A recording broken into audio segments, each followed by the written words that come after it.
Imagine if the hero that was summoned to save the world preferred to have a peaceful life, but while he takes care of his small farm, the voluptuous demon queen takes over the world to the point of unifying every race under her. Without a way to fight against her, humans became her slaves and even started to be against the hero.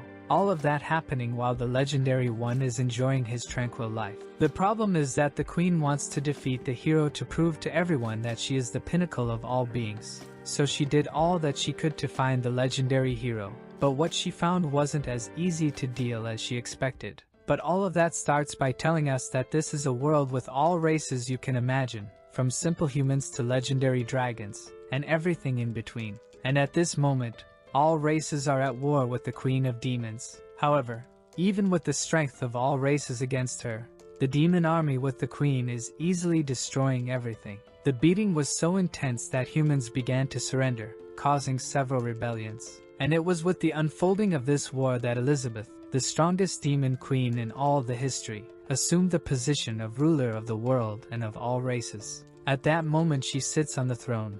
A priest speaks to her. Elizabeth, do not think that you have won. In the future, our hero will come and will completely defeat you. One of her minions comes and kicks him in the head, telling him to respect the queen. This minion of hers is a human who was trained to be the hero, the savior of the prophecy, but he betrayed all of humanity. He takes on a demonic form and moves towards the priest to kill him. But suddenly the queen tells him to stop and asks the priest, "What is this talk of a hero and a prophecy that ends in the queen's defeat? You filthy human, explain what this means. There are more than 1,000 worse ways than death to make you suffer." The priest explains that the prophecy tells that when a hero appears and removes the sword stuck in the ground, it will be the day when humanity will destroy the demon race and regain control of the earth. The sword is there in the central hall. If you want, go take a look. She goes there, stares at the sword, and thinks, so when the warrior pulls this out, I will die. Interesting. Let's see when that's going to happen.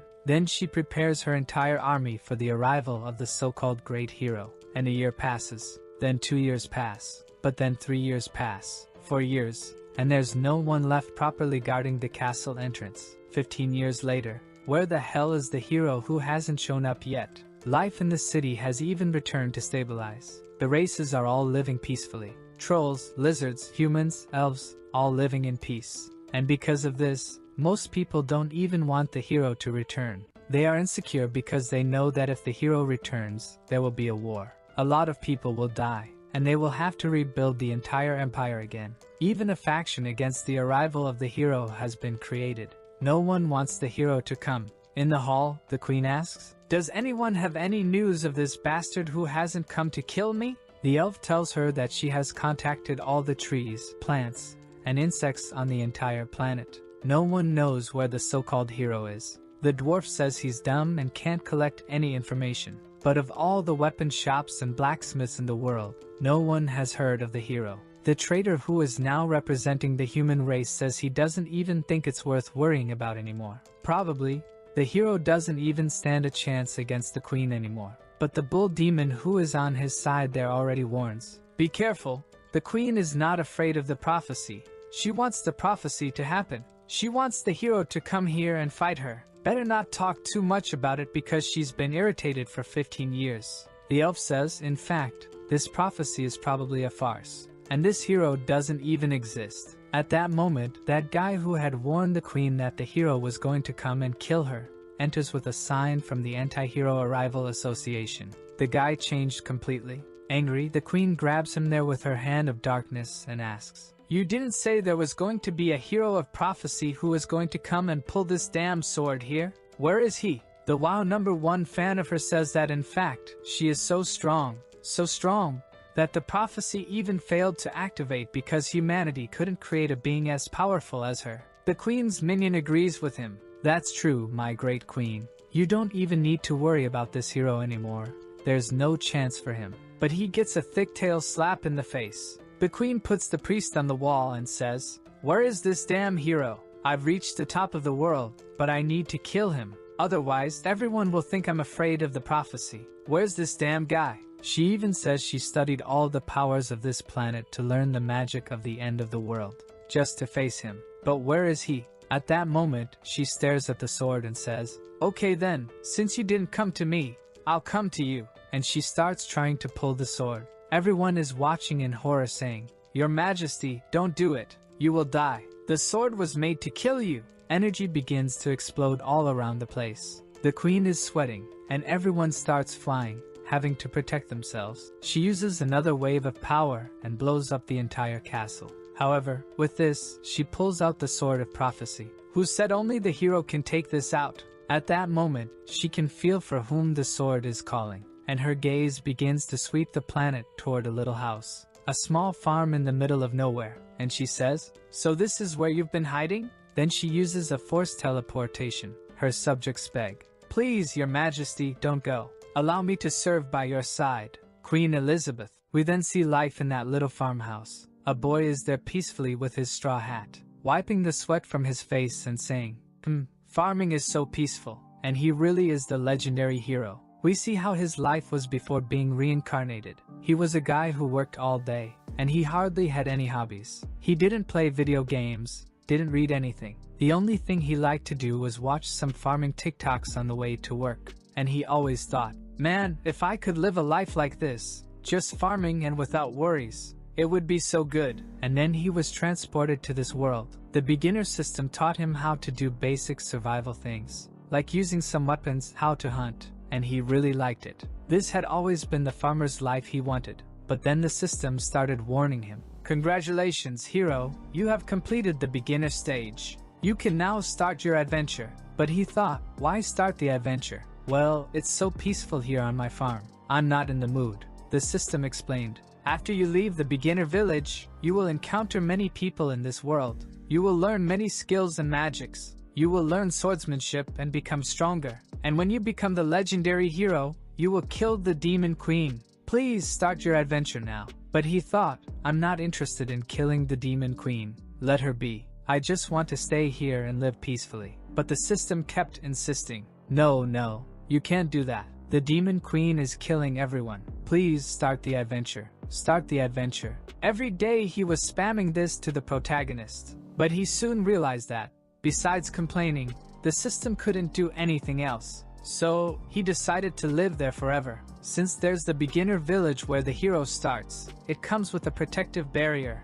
to increase survival chances in the beginning. So the place is undetectable, and time there still flows differently to help the hero evolve more. The days are much longer. He can plant, hunt, forge, meditate, all in the same day. Sure, he still doesn't understand anything about swords and magic, but that's not important. He doesn't feel like leaving here anyway. He'll just stay here, with his simple life, doing his farming, very peaceful. But then one day, the system got angry and started cursing at him, saying he was only exchanging points for farmer items. And that was a disgrace. It was a shame for the system. He was brought here to kill the demon queen. With that, the system collapsed and exploded. Since then, he never received a message again, and life became more peaceful than ever. He's there on another day of his collection, saying it's time to eat. He realizes he forgot his little axe out in the forest, so he'll have to go back. But at that moment, the skies began to darken and gather energy, and the protagonist thought, oh no, just now. On the other hand, the queen appeared in the sky saying, finally found the legendary hero of all prophecies. Our hero was running because he left some clothes on the clothesline with some fish. And if it rains, everything will get wet and ruin. While taking things off the clothesline, he feels relieved. Thank goodness I managed to get here in time. If it had rained, my fish would be wet. My clothes too. I wouldn't even have anything to wear tomorrow. At that moment, a mechanical dog beside him starts barking. Our protagonist tells him to go inside because it's going to rain. But the little dog nods, indicating for him to look up. Our hero thought, what's that thing up there, son? The queen, hearing this, gets irritated. What do you mean by calling me a thing? He realizes she's getting angry and apologizes. I wasn't seeing clearly. You're kind of far away. The queen decides to check if he's the hero and sends something in his direction. When it gets to his side, it's the sword that surrounded him and went straight to his hand. So it's confirmed, right? He's the hero. On the other hand, our hero is all scared. He doesn't even want this sword, telling her take it back. I don't want this thing here. The queen, seeing that he doesn't even want the sword, starts getting irritated, thinking, is he hiding his true power? I, Elizabeth, the strongest demon queen in history. I will obliterate you. The protagonist is dying of fear and annoyed because the system had said it was impossible to find him there. The little dog keeps barking at the demon queen, and the protagonist finally understands. Following the logic of the prophecy, it was inevitable that one day they would meet. So, there's not much more to say. He drops the sword and walks back home as if he's accepting his fate. I'm going to die anyway, so I'll die peacefully in this house here at least. I've never practiced anything. I have no sword skills. I have no magic, so I'll lie down in this bed and be blown up. However, from the queen's perspective, she interpreted everything differently, as if he had told her that he didn't even need to defend the house, that only his little dog was more than enough, and that she should come at him with everything she has. Obviously, she didn't like that. This cursed hero is arrogant. She immediately sends a bunch of meteors towards the house. However, the little dog starts calculating her power. He prepares a barrage of missiles, shoots in her direction, and stops everything. Looking at that, the queen thinks, I didn't expect the great hero of legends to be so arrogant. Are you really going to rely on an advanced magical tool with consciousness? But in my presence, everything is inferior. The skies then turn purple and she prepares a devastating power, saying she's tired of playing games. However, the little dog once again does the calculations, conjures a black ball, and sends it towards her power. She tells him to stop being disobedient because that power was meant to destroy this entire continent. But when the little black ball touches the power, it turns into a black hole. It absorbs all of the queen's power, who disappears instantly. Looking at the house, she is baffled, thinking, what? Did my magic disappear? What did he do from inside that house? The protagonist is inside, lying on the bed just waiting for death to come. The queen then descends from the skies to fight the little dog. It seems I underestimated you, didn't I? She unleashes her maximum power, saying that now it will be 100%. The little dog once again prepares his missiles, and a huge explosion occurs. Meanwhile, the protagonist is there sleeping. After a while, he wakes up wondering, am I dead already? Not dead yet? Huh, what's going on? Strange, I'm still at home. Let me take a look outside. Hesitant, he goes to grab the doorknob. He's afraid to open the door and find the queen there ready to kill him. So he just takes a peek, and there she is, holding the little dog all destroyed. Our protagonist calls out the dog's name, Wonkai, and the queen, in a mocking tone, says,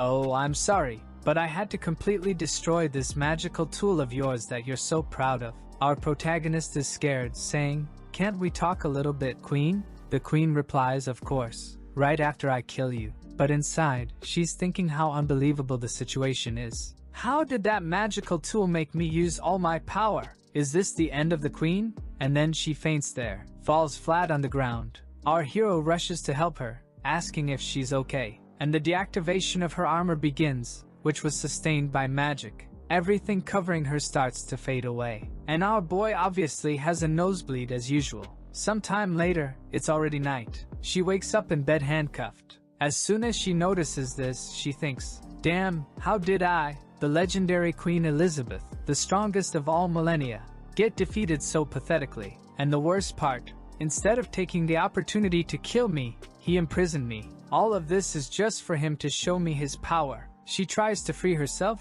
but can't, and thinks, damn it, another legendary level tool, which I've never heard of. How much more power does this hero of legends hide from me? She looks around, seeing chess pieces, playing cards, and thinks, I've never seen any of this around here. Apparently, this hero is much more treacherous than I imagined. I really underestimated him. At that moment, our hero enters the room with some snacks in hand. She looks and says, all right, if you want to kill me, but don't expect me to beg for mercy. But our protagonist is just thinking, how annoying this queen is. She's too strong.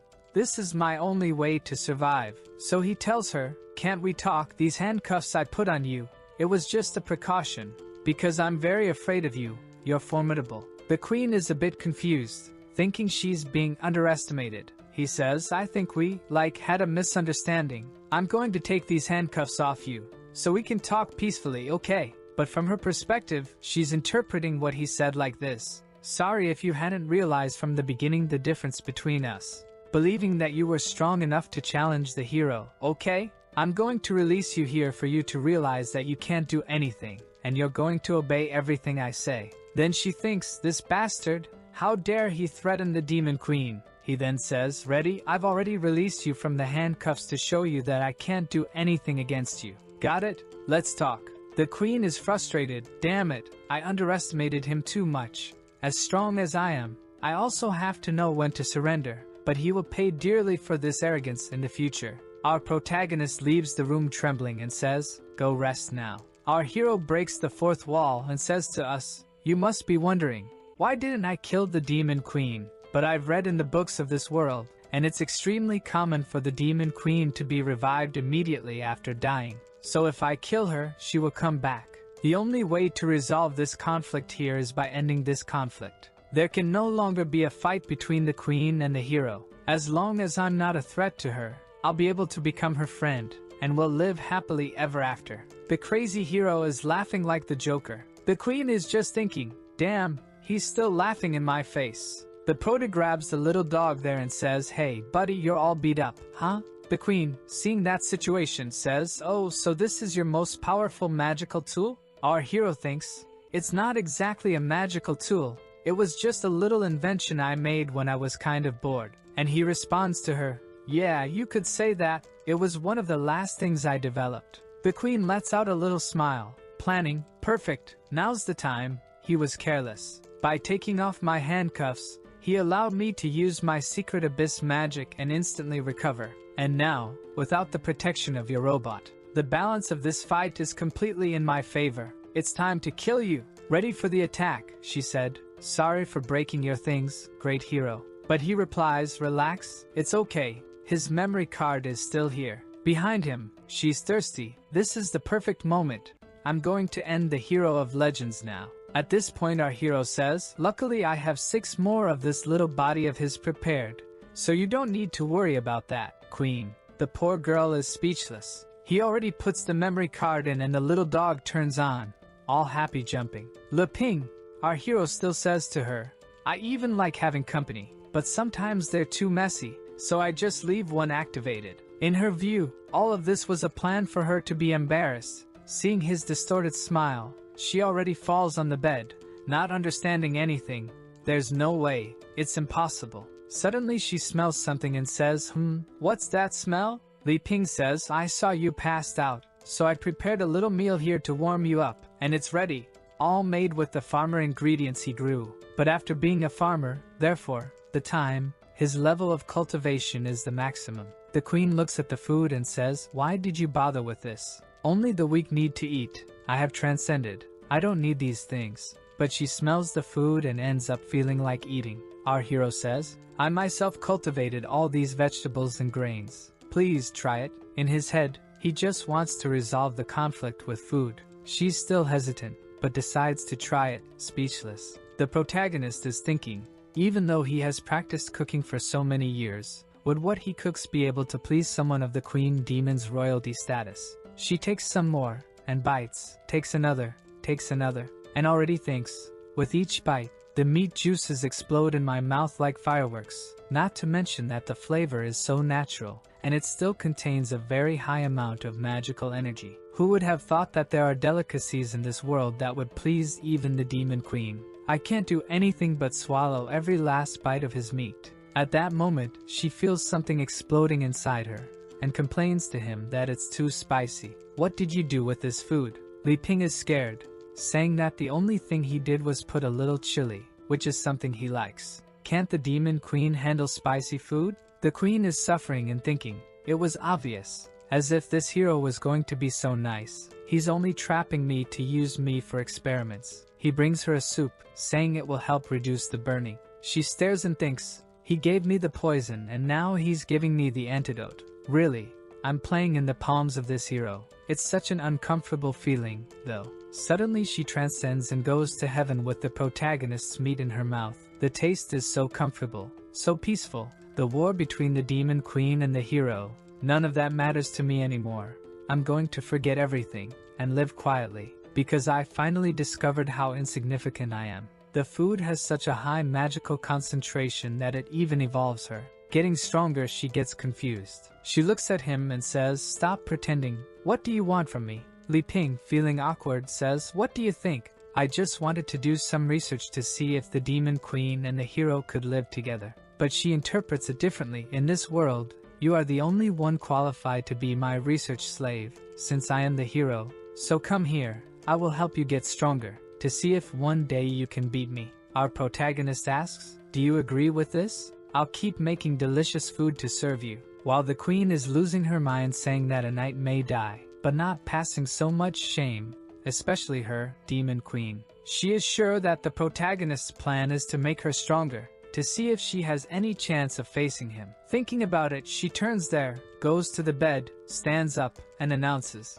"I agree with you. But there are two conditions. First, I am not doing this because I am afraid of you, but because I want to reach the pinnacle and be the strongest in the world." Li Ping is confused. The demon queen, does she not know she can kill me? She continues, "Second, as long as I am here, don't think I will bow my head. I will never submit to you. My dignity as the great queen must never be violated. If that happens, even if I have to sacrifice everything, I will destroy you." Our hero is all embarrassed and says, "Understood, understood. Okay, let's be friends. Let's stay close to each other." She gives him a stare and says, "It's okay if you want to do research. Feel free. And another thing, if there's anything tasty, give me some." And our hero agrees. A year has passed, and our protagonist is using the legendary prophecy sword to chop wood, while he thinks things have kind of complicated, because after the queen forced her way into the house, he lost the camouflage that hid the house from the whole world.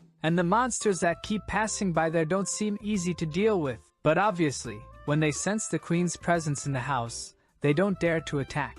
The problem is that he imagines as soon as the queen leaves, he'll probably lose his house. From inside, the queen is screaming angrily, asking why lunch isn't ready yet. In our protagonist's head, he can't let her escape, he needs her protection. Meanwhile, in the living room, the naughty queen is watching some high-quality content. And besides, after eating so much this whole year, she got chubby. She says, "I'm tired of watching these same recordings. Don't you have anything more from that system?" Li Ping responds, "I've told you, the system has been gone for a long time. Come over here, I made lunch." She thinks about getting up, but instead of walking, she conjures two little wings to fly over to the table. She looks at Li Ping and says, "What kind of poison is in these potatoes here? It seems that the more I eat this, the lazier I become." She ponders, "This darn guy, using delicious food to paralyze me with this slow-acting poison, and still trying to lead me to total depravity with these extremely provocative images." Deluded, Li Ping tries to explain, "It's just that these potatoes have a lot of calories, and then by eating a lot, you start to gain weight and get kind of lazy." At that moment, she looks down and sees her belly, but then she conjures magic there, and there, turned all the energy from the belly into magical energy, turning into a mega babe. The protagonist is impressed. "Can magic be used in this way?" She stares at him and says, "Haha, another of your tricks didn't work. Are you disappointed?" Li Ping tells her, "Yes, I am very disappointed. Now let's eat already." She looks at the table. He says, "Wow, today's food is perfect. I won't hold back," and starts eating. Li Ping lets some words in the air. "As much as she eats a lot, I always manage to go and make more food, right? And besides, I'll have to get used to it anyway, since we're going to live like this for a long time." Her interpretation, of course, is completely different. "You're still very weak. I'll have to fatten you up a lot before I kill you." So he gets up and says, "I'll get you a dessert." She, on the other hand, can't stand it anymore, thinking, "The jerk keeps treating me like a pig, feeding me with these magical foods. I've evolved more than 10 times just this year. It's not possible that now I don't have enough power to challenge him. It's time for the great decisive battle." But right at that moment, our hero already gets the little pudding and says, "Here, your favorite here, look." Her eyes sparkle and she goes all happy to eat. The prota thinks, even though she's the demon queen, she's not very difficult to deal with, you just need the right food. The scene changes to an old man running away with a blonde girl. They are being chased by some creatures in purple cloaks and white masks, who are throwing some powers in their direction, until they get trapped in a magic cage and have to stop to fight. It's the father and his daughter. He turns to her and says, "I'll hold them here. You run to the city and try to find a safe place. The daughter replies, I don't want to leave you here and escape alone. But the father retorts, I promised your mother I would protect you until the end. The creatures are already conjuring a massive magic to attack them. The father then says it's time to use the strongest power of all, and sends a slash of white light that cuts the enemy who is conjuring the magic in half. But the guy seems to be made of slime and already reassembles. The daughter tries to shoot an arrow, but her attacks just go through the monsters. The father warns, there's no way you can help with your arrows. Just run to the city and flee. The monster comes to punch her, but the father manages to defend. But unfortunately he is thrown far away, hits his back on the rock, and is already all bloody. Almost dying, he says, don't come help me, just run away. Then the creatures begin to gather, and transform into a giant monster. The daughter says to the monster, please, I'll go with you. Just let my father go alive. But at that moment she feels she's about to die. But suddenly what seems to be a gigantic mammoth appears, crushing the creature. On top of the gigantic mammoth, there's a house. On top of the house, there's an elder ninja frog leader. And on top of the elder ninja frog leader's head, there's a doghouse with the protagonist's little robot. The frog speaks to the dog. Big brother, what are we going to do with these two harmless humans? The little dog replies, don't hurt them. I'll take them back to the master. In the next scene, the girl is waking up at Li Ping's house, all confused about what's happening. Looking around, she wonders, where am I? What happened? As far as I remember, my father was by my side about to die. She then gets up, rushes to the door, and opens it. When she looks, her father is showing some bodybuilder poses to our protagonist, who asks him, wow, how do I get a physique like that? The father replies, a warrior's physique is something fundamental. You have to take better care of yourself, my boy. Li Ping thinks, so this is the so-called warrior profession that I hear so much about. It's amazing. The little dog is all happy walking around the queen, who, annoyed, kicks him and says, who told you to bring these two here to my house? Stupid dog. The little dog gets all sad and starts crying, and our protagonist keeps squeezing the guy's muscles, saying, wow, you're so resilient. The father says, okay then, if the great Li Ping doesn't mind, I won't hide it either. He then bursts out of his clothes, and our hero just admires, while the daughter is thinking, Dad, what are you doing there? Oops. Then she notices the presence of her daughter, and our guy tries to explain the situation. But the demon queen already goes to her and says, there, now that you're awake, Scram. I'm warning you, I got here first. Li Ping, trying to calm the situation, says, relax, let's go inside. He then serves some tea and says, sorry for not having anything to offer you too. It's a rural place and I do everything myself, so it's all very simple. The boy looking asks, Dad, is this the miraculous potion you talked about that cured you instantly? Our protagonist is embarrassed. I think calling this a miraculous potion is a bit exaggerated. It's just a little boiled water with some herbs. The queen is furious on the side. Damn it, why did this dog bring these two weak humans here? Is Li Ping not satisfied with just me? Am I not enough in this house? The father begins to explain the situation, saying that he was completely unconscious and vaguely remembers. But he remembers the dog bringing him, and then when he took a sip of the drink, he transcended instantly and was completely healed, becoming stronger than ever, and says, daughter, if it weren't for the great Li Ping, I could never see you again. She looks at the tea and thinks, wow, but this here is so precious. Can we really drink this?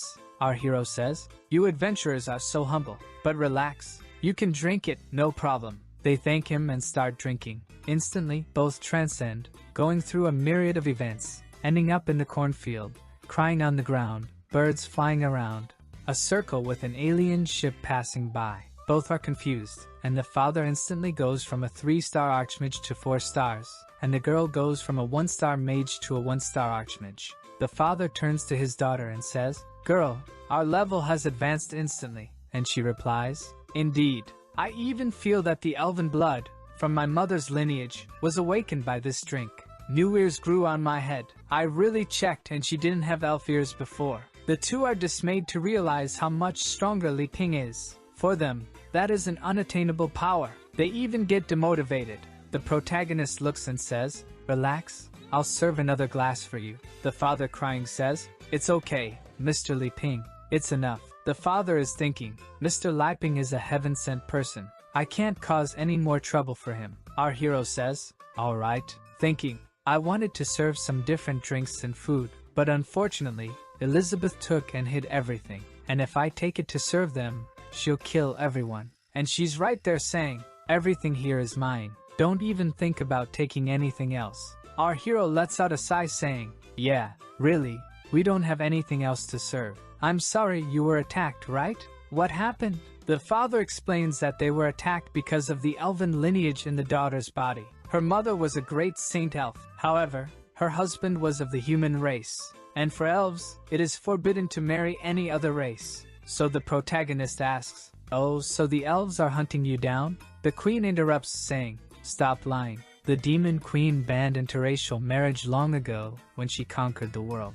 The father said it's a long story, but since her mother had to return to the elven place, he had to hide his daughter all this time. Li Ping then asks, but even so, do they know where you are? How do they find you? The father explains that actually the mother was a sacrifice, and since she returned to the elven tribe, they are no longer being hunted. But now it's the Black Guild of the Demon Kingdom that's after them. Li Ping looks to the side thinking, demons? The Black Guild? Could it be you? She gets angry and points her finger at him, who apologizes. She sits down and tells him to explain where this Black Guild of Demons is wanting to capture elves from. The father explains that apparently, this Black Guild is conducting experiments on living bodies to try to bring the Demon Queen back from the dead, and elves are necessary materials. They are trying so hard that even the daughter, who is not of pure lineage, is being hunted. Li Ping looks, thinking, I guess that has something to do with you, doesn't it? The queen grabs him and starts shaking him, telling him not to even think about it. Then she says it doesn't make sense for her to have been here for a whole year and for him to have always seen her, so she couldn't have left. The father and daughter are confused. The queen says, wow, just with my absence for a year, the land is destroyed like this. Who has been spreading the rumor that the queen is dead? But they tell her, Queen Elizabeth hasn't been seen for over 500 years. If she were alive, she would have appeared to take over the whole world again. She must be dead, right? Li Ping is biting his fingers, thinking, 500 years? She's been living here with me for a year. The queen sits on the couch and asks, what are the rumors of her death? The elf explains that according to the great literary legend, the queen was destroyed by the legendary hero. The father continues, the battle lasted for over a month, until finally the great hero sacrificed himself to protect the continent, and died along with the demon queen. At this point, the queen gives a glare at the two and takes them to a death world. The daughter asks, Father, what place is this? The father says that it is her pure intention to kill the two. The queen then says, all this rumor is false. And he just agrees. Li Ping said it must also be a false rumor, because he is the legendary hero. At least that's what the system said. Father and daughter then are left without understanding anything. Li Ping explains, and this one here, which you're all talking about, is Queen Elizabeth. The two start exploding with excess information. Their brains can't reason with all this. From the queen's point of view, the interpretation is different. Look at this fool here. I've dominated her for so long. She doesn't even know what to do, laughs in her face. With that, she hits the table angrily, saying she's not going to stay here entertaining them. Thinking, damn Li Ping, you stinker. It seems like you only saved them to humiliate me in front of them. This time you went too far. She slams the door and leaves. The father then asks Li Ping, what are your plans for the future? What are you going to do with us? Our hero says he needs to calm down because even he doesn't know what to do. After Elizabeth broke the barrier, the synchronization of time inside and outside became completely messed up. Night falls, and the daughter is talking to her father. Wow, I didn't expect your story to be like this. Apparently, the great demon queen fell in love with the legendary hero and gave up the whole world just to hide with him. Just like you did with Mom. The father replies, stop talking nonsense. We can't even compare to them. And another thing, at this moment Li Ping must be considering whether he kills us or not. The daughter said, but if he were going to kill us, he wouldn't have saved us. Why did he save us to kill us? But the father says, did you not drink that tea? Did you not realize how distant they are? Just by seeing his power, you should know that for them we are no more than ants. Whether we stay alive or not, none of that matters to them. It all depends on how they're feeling at the time. At this point, the protagonist enters the room and says, so it seems like you two haven't slept yet? What are you talking about? The elf gets scared. If you haven't slept yet, how about we play some cards? The father plays some cards. The three are then sitting around a candle. Li Ping asks, "Did you understand everything?" The father basically said that while the elf girl is thinking. It's like my father said, this here is Li Ping's test to decide if he's going to kill us or not. Our hero then says, "So now I'll start dealing the cards." The father swallows hard and says, "Mr. Li Ping, could I ask you what the name of this game is?" The elf girl is terrified because there's an aura emanating from the deck. Our protagonist thinks, "I can't say we're going to play landlord. The people in this world won't even understand those words." "I know," then he says, "the name of this game here is Dragon Battle." Surprised, they say, "Dragon Battle?" Elizabeth, who is nearby disguised, also gets confused. "Dragon Battle? What does he want to do with them?" Li Ping explains, "You two brave heroes have to join forces to defeat the dragon. We'll decide who the dragon is and who the heroes are based on the cards we draw." The father and daughter stare at each other, both thinking, this is definitely a test. Nasrum then says, "I'll start dealing the cards now. Remember, choose very carefully." Li Ping pulls his hand. "I'll take a look at my cards first." The father looks at his son and says, "We can't hesitate now. Draw your cards." Alright, there's already a weird mana coming out of the deck. She then draws a card and the two are taken to another dimension. The poor girl is staggering, leaning on the ground thinking, this isn't good. Just by drawing a card, my mana was completely drained. I'm powerless. She looks at her father and says, "I'm sorry," and he replies, "It's okay, my daughter, leave the rest to me." Li Ping asks, "Do you want to be a dragon?" He stares at his hand thinking, even though I don't have many big cards, it's still a pretty good hand. Not to mention there's a king. This isn't bad at all. It can win. The father and daughter say they have no intention of being the dragon. Li Ping, on the other hand, is having fun. "If I can get another 4 and an ace, I'll have a winning hand." He asks again, "Are you sure you don't want to?" They reply that they don't. Li Ping says, "Since that's the case, I won't be polite." And he puts his hand on the deck and draws 2. Then he throws an 8, a 10, and a queen. He is dissatisfied with the cards he drew and looks disappointed. The father thinks, "What happened? We didn't do anything? Is Mr. Li Ping dissatisfied with our performance?" Nosa then says, "I'll start with an 8. It's your turn, Uncle Beerus." Uncle is already sweating cold. "If we can pass this test, he'll spare us. I can't give up, but I'm feeling, every time I play a card, it costs me a few years of my life. My life force is being drained." Trembling, he says, "I play a jack." The daughter says, "Father!" But he interrupts saying, "It's okay, leave it to me." She then says she'll pass. Li Ping thinks about their strategy. Besides the royal flush, they can make a sequence from 7 to the queen. Only the 10 and the jack are left. Should I break with the pair? If I do, they'll play a 2, thinking of various strategies. But unable to come to a good conclusion, he says he'll pass too. The father asks, "Are you really not going to play?" Li Ping says no. The father is confused, thinking, "This Li Ping, he's making me play these cards to consume all my life. Since that's the case, I need to get rid of all this as quickly as possible." He then plays 2 queens, 3 sixs, 3 sevens, according to the rules. This combination of cards is called Flying Dragon.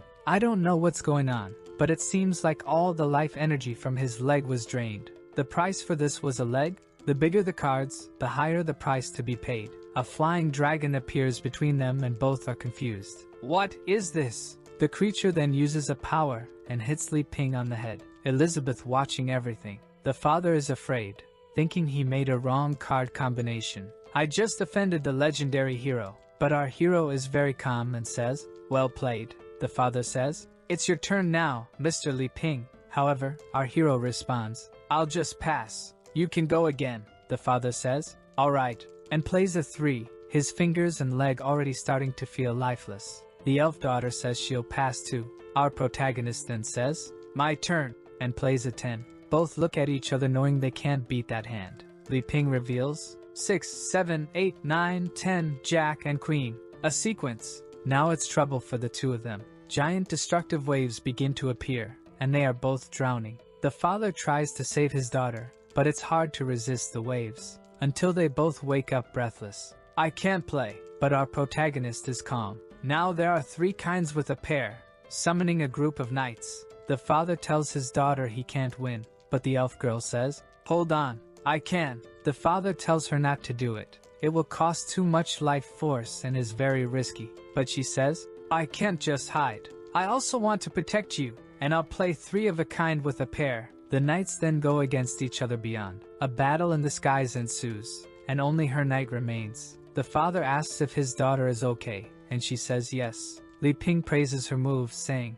you really have to protect your allies even if you have to sacrifice your own cards. The most important thing is that determination. Our protagonist thinks, I didn't expect them to learn how to play cards so quickly. The father looks at his dwindling hand. Determination? At that moment Li Ping says, now it's too late. The father and daughter are scared. Mr. Liping? Elizabeth thinks things are getting bad. This aura is frightening. Our protagonist then plays two jokers. The dimension begins to shatter, and a killer clown appears above. Elizabeth seems to recognize what he summoned, saying it's a 3-star demon, the Clown King. He was about to attack the other two, making a heart. But then he notices Elizabeth and says, what are you looking at, huh? Turning the heart into a knife. You better be careful, or I'll kill you. Elizabeth tries to defend herself. Who do you think I am to belittle? But she's angry.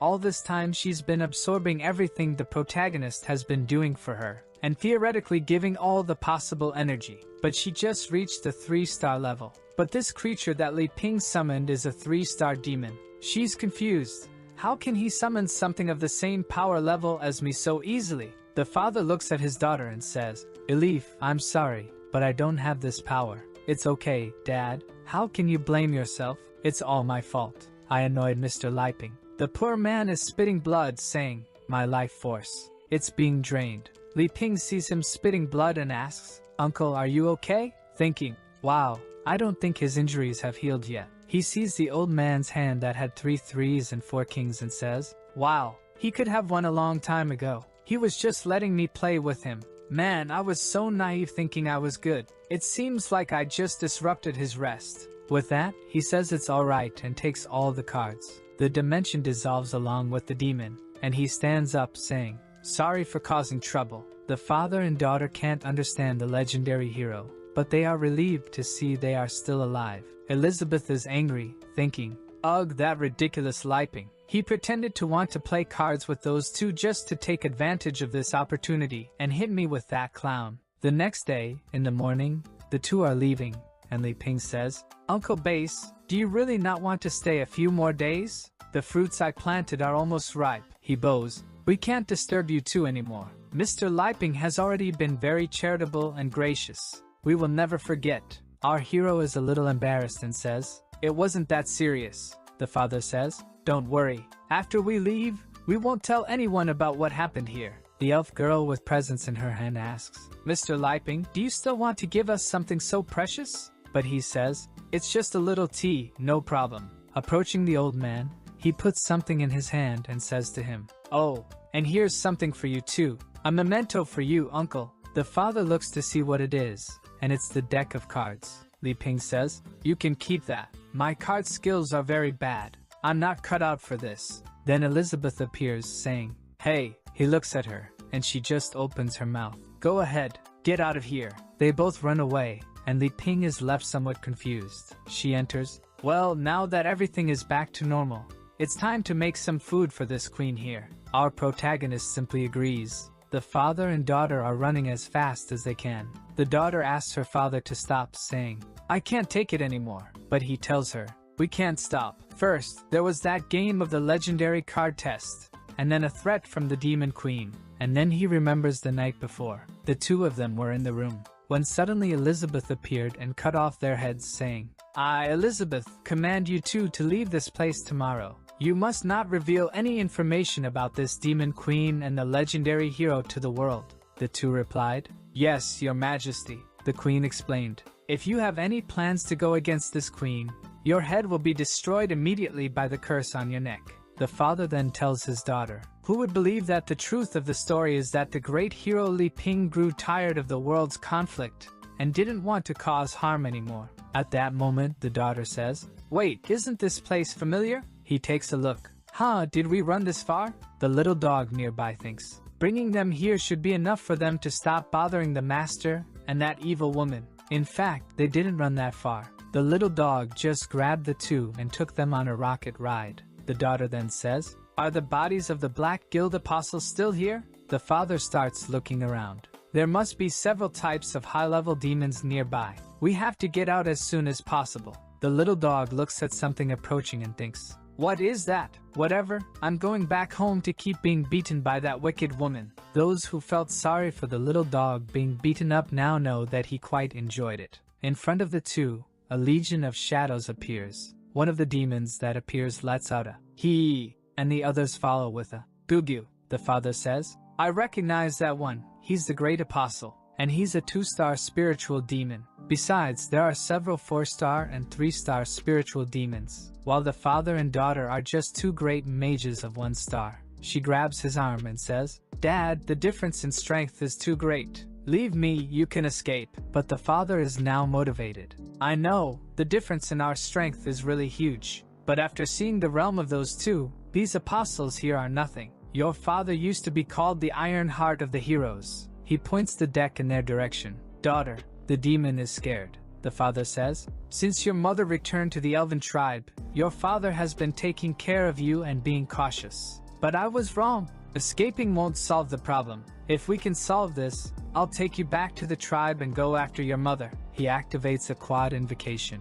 Descendant of the god of the 4-card arrow. An elf appears in the invocation. It's literally her mother. The mother grabs a giant bow and arrow and sends it towards the creatures. Upon contact, the creatures are instantly destroyed. Everyone is being evaporated. The great apostle tries to hold onto the arrow and seems to do so effortlessly. But the arrow in his hand continues to gain strength. After some resistance, his head explodes. The father puts away the deck, the elf disappears, and he falls to the ground. The daughter runs, saying, "Dad, Dad!" The father says to her, "It seems your father must change professions. From now on, a new profession has been born on this continent, the Master of Cards." And the elf creates a hole in the path. A week later, everything is calm at the protagonist's little house. He thinks, "This magical world is so amazing. My attempt to create a hybrid fruit was very successful. But without someone to share the joy of the harvest, it always feels like something is missing.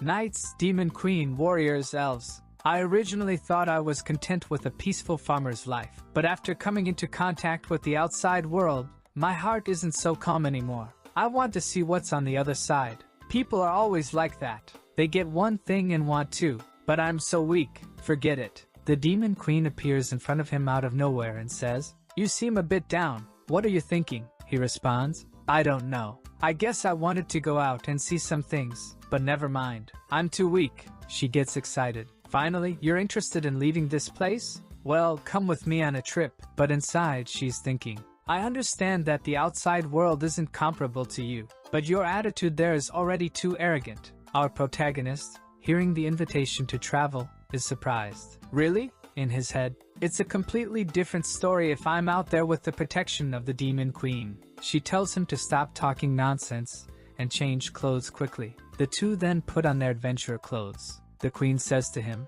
"Wow, I have to admit, not only your cooking skills, but your sewing skills are also impressive." He replies, "Of course, those are my specialties." Meanwhile, the little dog is barking there, wagging his tail. She snaps her fingers, creates a teleportation and says, "Well, let's go. We'll reach the nearest city." Li Ping is impressed. "Wow, what a convenient ability." The two then start heading towards the portal, but he says, "Wait a minute, Elizabeth. I have some questions. After we go. First, you're not going to leave me alone, right? Second, will you control your emotions? Third, can you be discreet?" However, her interpretation, as always, was completely different. First, don't go without my permission. Second, you better control yourself. Third, don't use magic, or you'll ruin my adventurous fun. She just agrees, saying, "I got it," but Li Ping says, "Lastly, after seeing the outside world, will you come back with me?" In his head, he's afraid that if he goes out with her and she doesn't come back, he'll be attacked without the barrier. She only agrees with this, thinking,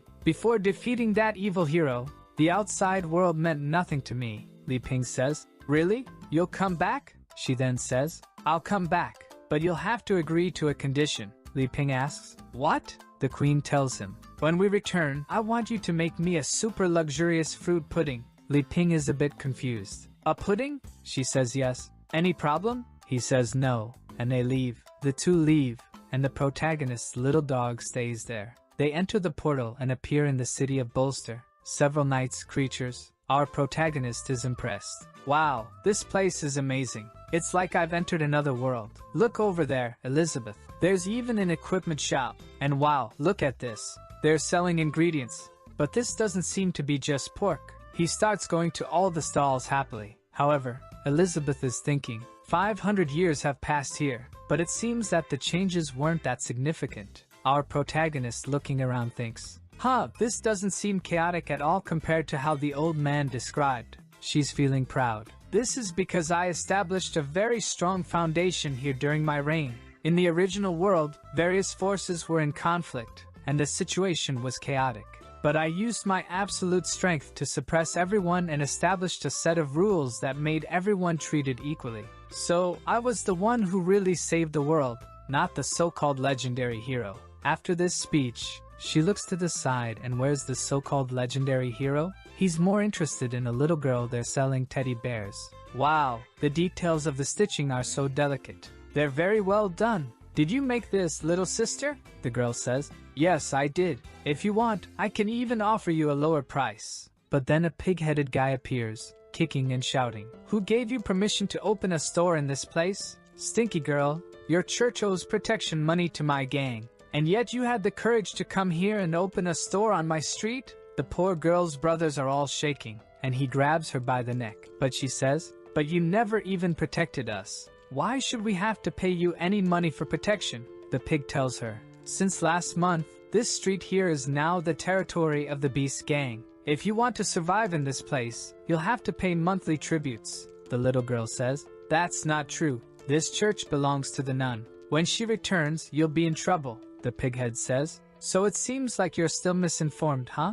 Or are you pretending to be ignorant and not wanting to understand this situation? Today, I'm going to kick all the orphans out of this place and destroy this broken church. Our protagonist tells the pig to stop it, and the pig asks what he's going to do if he doesn't stop. Elizabeth, watching from afar, thinks, my God, why are you getting involved in these matters? Leave these people alone. But our hero signals with his hands, asking for her help. She turns her head as if to say, no, I'm not going to stoop to that level. The furious pig says, I asked you what your intention is. Our protagonist is completely lost, until he thinks, I have an idea. And then he shouts to everyone, this pig here is bullying a little girl. Come on, condemn him. But everyone in the city pretends not to see or hear anything. The pig, laughing at him, says, did you really think anyone would be against me? My God, buddy, this is Beast Street. Judging by your clothes, you must be a foreigner from the south, right? That woman next to you isn't half bad. Our protagonist tells him to calm down. Let's talk. I have some local spices in my backpack.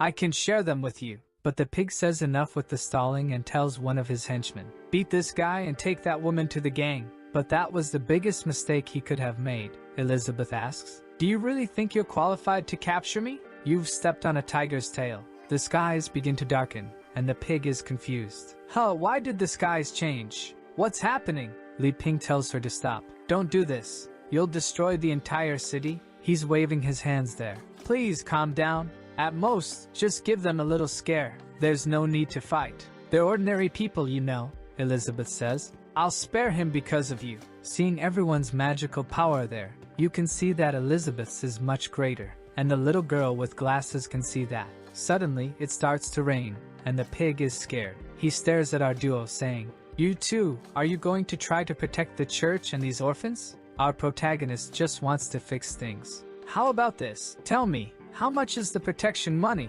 The pig answers, it's 10 gold coins for 2 months in total. Elizabeth then loses her temper and says, 10 gold coins and you're causing all this chaos? You really are an idiot. Our protagonist goes to her and asks, you must have a lot of gold coins, right? She replies, stop messing around. I have so many treasures that I can't even count. Li Ping says, how about you lend me some? I'll sell some vegetables later at home and pay you back. Angry, Elizabeth asks, are you trying to use my food to trade for these useless things? I won't accept that. Besides, I had no money when I met you. The pig is brave, saying, so, do you guys have any money? Li Ping says, We really don't have any gold coins. Can I use some local products from my backpack to pay for it? The angry pig refuses. Are you kidding me? Enough of this. But suddenly, someone throws a bag of gold coins at his face. The pig asks, "Who did this crap?" But when he looks, there's a lot of gold, and then a knight appears. This guy really lives up to the name of a knight. He looks at the pig and says, "Stop bothering my friends and get out of here.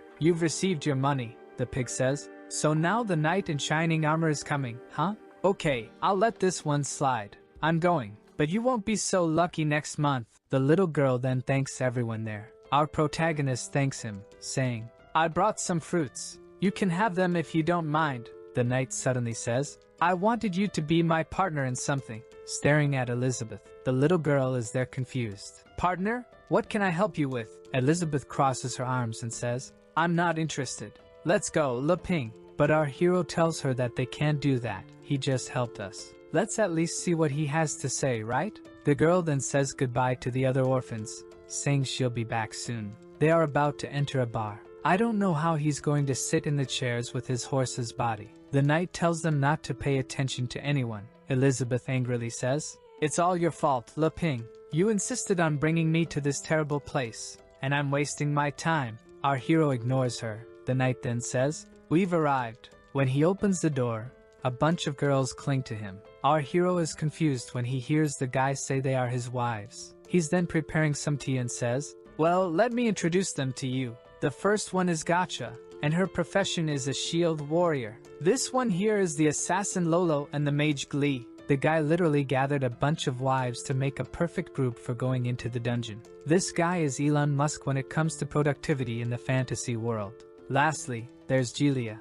She's an incredible elven archer. Li Ping asks, "So she's of the elven race? I also met a girl who had elven blood." Elizabeth impatiently says, "Enough of this chatter. This is a waste of time. What's the deal you wanted to talk about? We need to leave soon." One of the horse guy's wives seems not to like that and says, "Master, what's with this woman? Her attitude is very irritating." Elizabeth stares at her and says, "That's how a queen should act. Do you have a problem with that?" The assassin says that Elizabeth is quite funny, even calling herself a queen. "Master, is this girl's brain functioning? Look at the shape of her ear. She probably has a mediocre lineage with a little elven blood. What is she doing in front of me? I personally advise this woman to be quieter," Elizabeth says. "If you really want to bring destruction to this place, don't blame me." The little one runs ahead and says, "Calm down. Let's just have some pudding. Phew, I'm glad I made some." He then explains, "We came from a distant place, from a tribe with no name, just to travel here. She is the princess of this place. Her name is Elizabeth, and I am her servant, Li Ping." The wives continue to criticize. "No wonder you act so weird. Apparently you're the princess of a place that has never even seen the world. Your name is Elizabeth? You must be from a terrible place that worships that demon queen, right?" Our hero asks them to stop. "Let's take it easy. She's still adapting to cultural differences." The knight then says, "Well, let's talk business. I want to invite you three to join a treasure hunt in a dungeon." But he's thinking, that demonic aura she emitted on the street is not something a queen of an isolated tribe should have. Could it be? Li Ping is curious. A dungeon with treasure? And then he asks the girl next to him, "Do you know what that is?" She explains, "Dungeons with treasure are dimensional spaces created by ancient magical entities. They usually have a lot of valuable things, but they're all very well hidden." Li Ping says he understands. The knight says, "That's right. And I spent a lot of money and effort to get the information about this place. However, the condition is that to open the barrier, we need at least 8 people." Our hero then says he understands. "You just need someone to complete the numbers?" The orphan girl starts counting. 1, 2, 6, 8. Wait a minute, is there any way I don't have to go? Li Ping finds it strange and says to her, "Hey, isn't this place supposed to be full of precious things? Shouldn't you be happy to be able to go?" But the girl replies, "You don't understand. These places, they're very dangerous. And I'm just a level 4 mage. I'll die if I go there." Our hero says, "So that's how it is. I really didn't know about all this danger." The knight tries to reassure them. "Don't worry. We just need people to complete the numbers. And your treasure in the end won't be less than ours. I guarantee you'll get at least a few thousand gold coins." One of the wives says, "The master alone has taken out several dark apostles. He'll ensure our safety, the orphan boy says. A few thousand coins at least? Seriously? Then all the church's financial problems will be solved. Our hero looks at Elizabeth and asks, let's help them. It's just to complete the numbers, okay? Impatiently, Elizabeth agrees, saying he's the one deciding. Just don't bother me while I'm enjoying my pudding. The knight then looks at the wife who has an orb in her hand. Our hero asks what that crystal ball is. The knight explains, you just put your hand over it, and it will measure your magical power. The orphan girl recognizes it immediately. Wow, the crystal is showing 8769. That's at the level of a demonic spirit. The knight tells them. So, my magic level is already at 4 stars. My wives are also all great mages, 4 or 5 stars. Since we're forming a team, it would be good for us to cooperate well and get to know each other better. The orphan girl then places her hand on the orb, and it shows 300. One of the wives says, 300? I had a higher value when I changed professions for the first time. The girl apologizes, saying her level doesn't go up. Our hero says, I want to try too. He thinks to himself,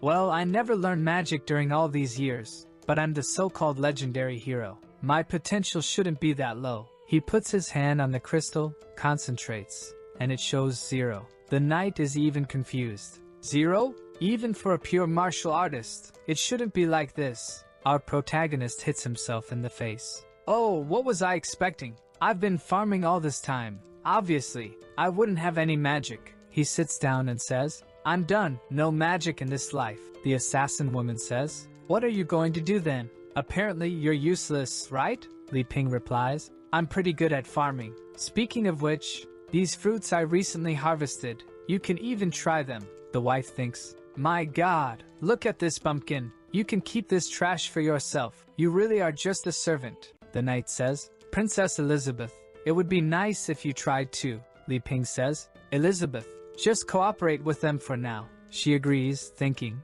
how annoying. He wants this queen to accompany this game with these ignorant mortals. She taps the orb, using her power, and a glow begins to emanate, making it impossible for anyone to look at. Li Ping is afraid that if Elizabeth's identity as a demon queen is exposed, it will cause a lot of trouble. Elizabeth says she knows, and since they rarely go out, she'll join this game. She lowers her power and precisely puts in 8,768. The orphan girl says, wow, it's identical to the knight's power. She's also at the level of a demonic spirit. The wives think it's impossible. How is this woman at this level? Li Ping sighs. Phew, thank goodness. The knight tells her, wow, amazing, you really were the princess of a kingdom. With your entry into our group, the chances of getting the treasure will increase a lot. The orphan asks, how are we going to get to this place? The knight looks at one of the wives, and she uses something. With that, she activates a teleportation scroll and opens a portal above everyone.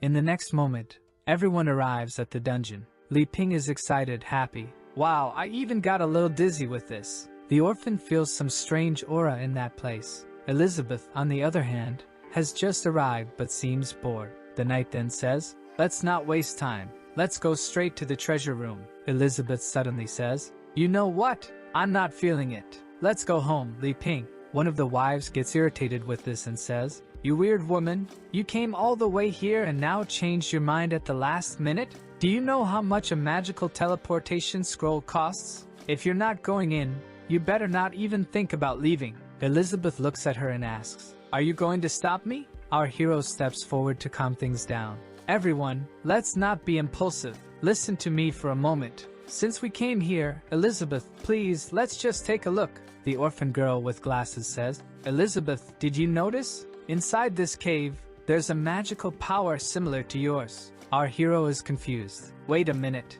Power similar to Elizabeth? What does that mean? The knight tries to use his charm to convince the queen, puts his hand on her shoulder. Excuse me, trust me. No matter what danger we encounter in there, I'll protect you. Please come with me, Princess Elizabeth. They then hold hands. However, she completely ignores him. After passing through the portal with the numbers 788, it closes behind them. Li Ping asks, can't we go back to where we came from? Elizabeth tells him, stop talking nonsense. This is a special magical space. Unless you're stronger than whoever created the barrier, it's impossible to leave. So unless you find the target of this place and complete all the requirements to break the barrier, no one can get out of here, the wives say. As long as we're with the master, we'll solve all this. But obviously, none of them like Elizabeth very much. The orphan girl asks, what are we going to gain from here again? She's told not to worry too much. Of course, it's treasures and gold coins. You won't be left behind either. Seeing that there are many paths, the orphan boy gets confused about which one to take. But he concludes, Elizabeth is here to ensure our safety, so it doesn't matter, let's just venture forth. The assassin wife says, Master, should we split up? And he replies that for now, it's better not to. He then tells Lee to use an ability. She agrees and raises her hand, releasing a light that starts spreading throughout the dungeon. She's confident, thinking, learn how to find the best path quickly. But Elizabeth finds it ignorant and continues to spread power until she collapses from exhaustion. The knight then asks, what's the structure of this maze? But she replies, Master, this maze seems to have no end. I've extended my magic to the maximum and still haven't found any edges. No end. I don't know where this ends. Everyone thinks it's impossible. Her magic extension goes up to 3 kilometers. The elf says, what if I use my spiritual divination? It's not great because the accuracy is 34%. The assassin interrupts. I suggest we split up and work in groups. I can use my clone technique to help everyone. Li Ping asks Elizabeth, do you know how to get out of here? She replies, of course, this maze is just an illusion, but this bunch of ignoramuses will never get out of here. Li Ping tells her, hey, then why don't you help them? We need to repay the favor of that guy as soon as possible. Elizabeth says she's changed her mind. She doesn't want to help anymore and just wants to see everyone die. Suddenly, the orphan girl with glasses points her finger. If we go through the 3rd cave, we'll reach our destination. Elizabeth looks at her strangely. Our hero asks, how do you know? The girl replies that it was just a guess. I just felt that there's a special magic coming from that direction. The mage wife gets angry and retorts, stop talking nonsense. I didn't sense any magic from there that you're talking about. A weakling like you shouldn't be making these random comments. The meek girl apologizes. The wife then says, even though I haven't explored everything, I'm sure the last passage is the one with the fewest monsters. Let's go that way. The knight asks everyone, what do you think? The assassin says she prefers to still split into smaller groups. And the other one says, I prefer that we listen to Glee. Even if we go to the wrong place, at least we'll stay together. The machine then asks the knight, please master, trust me. The knight then says, we'll stick together and go to the last cave. At this point, the orphan girl says, no, you can go anywhere but the last cave. She then summons her rabbit puppet and sends it in that direction. As soon as it reaches the mouth of the cave, it closes with its teeth and crushes the puppet. Our hero is curious. What was that? Ah, Elizabeth says, it's just a parasite beast. We usually find this inside giant monsters. The assassin stares at the mage and asks, didn't you say there would be fewer monsters there? The people in the knight's group are all confused and lost. Elizabeth then says, let them suffer alone. Let's go. Li Ping tells her, it would be better if you could lead the way then. She just starts walking. The girl with glasses says she's not sure if that's really the right way. The assassin looks at the knight and says, Master, should I use a clone to follow them and gather information? The knight replies, she just saw the horror of that killer worm. She wouldn't be able to make such a choice calmly without being confident. It seems Elizabeth's background isn't as simple as it seems. We'll follow them. And with that, everyone enters the same cave. And inside, there seems to be a lizard with a golden eye. You guys remember that in the last video. It ended with our dear Li Ping and his demon queen entering the dungeon. However, there was this big yellow lizard eye, giving the kids a stare. In the next scene, we see the sneaky horse killing a bunch of creatures. He asks the wives if they're managing, but the poor things are having difficulties. It's not easy. While our kid is hiding behind the bulky one there, he asks, is Elizabeth safe? She says his acting is ridiculous. The little magic light thing says, it's all your fault. Look at the path you made us take. It's full of monsters. Elizabeth, who took the potion of deliciousness because she's getting thicker with each chapter, says, the more magic in a place, the more creatures. That's basic, didn't you know? The little magic thing says she knew. She's just angry because Elizabeth's just standing there, doing nothing. Elizabeth says she's standing there because the little magic thing said she'd handle everything, so handle it. The night horse says, Glee, calm down, looks at Elizabeth and says, it's an honor to escort her. Now the mage is even angrier. This cursed one is embarrassing me and even seduced my master. Then the archer asks, Master, why don't we rest a bit? The battle was very long. However, Elizabeth says, no one here will rest. This queen doesn't have time to waste with you. The assassin wife says, if you're so good, why don't you continue alone then? Obviously, everyone agrees with that. The horse says, Miss Elizabeth, please listen to me. It's better if everyone rests and stays together in this place. Let's at least drink some elven potions to recover our stats. Li Ping gets curious. Elven potion? Elizabeth stares at him and asks, what, you want to drink this? He replies, I've never drunk it.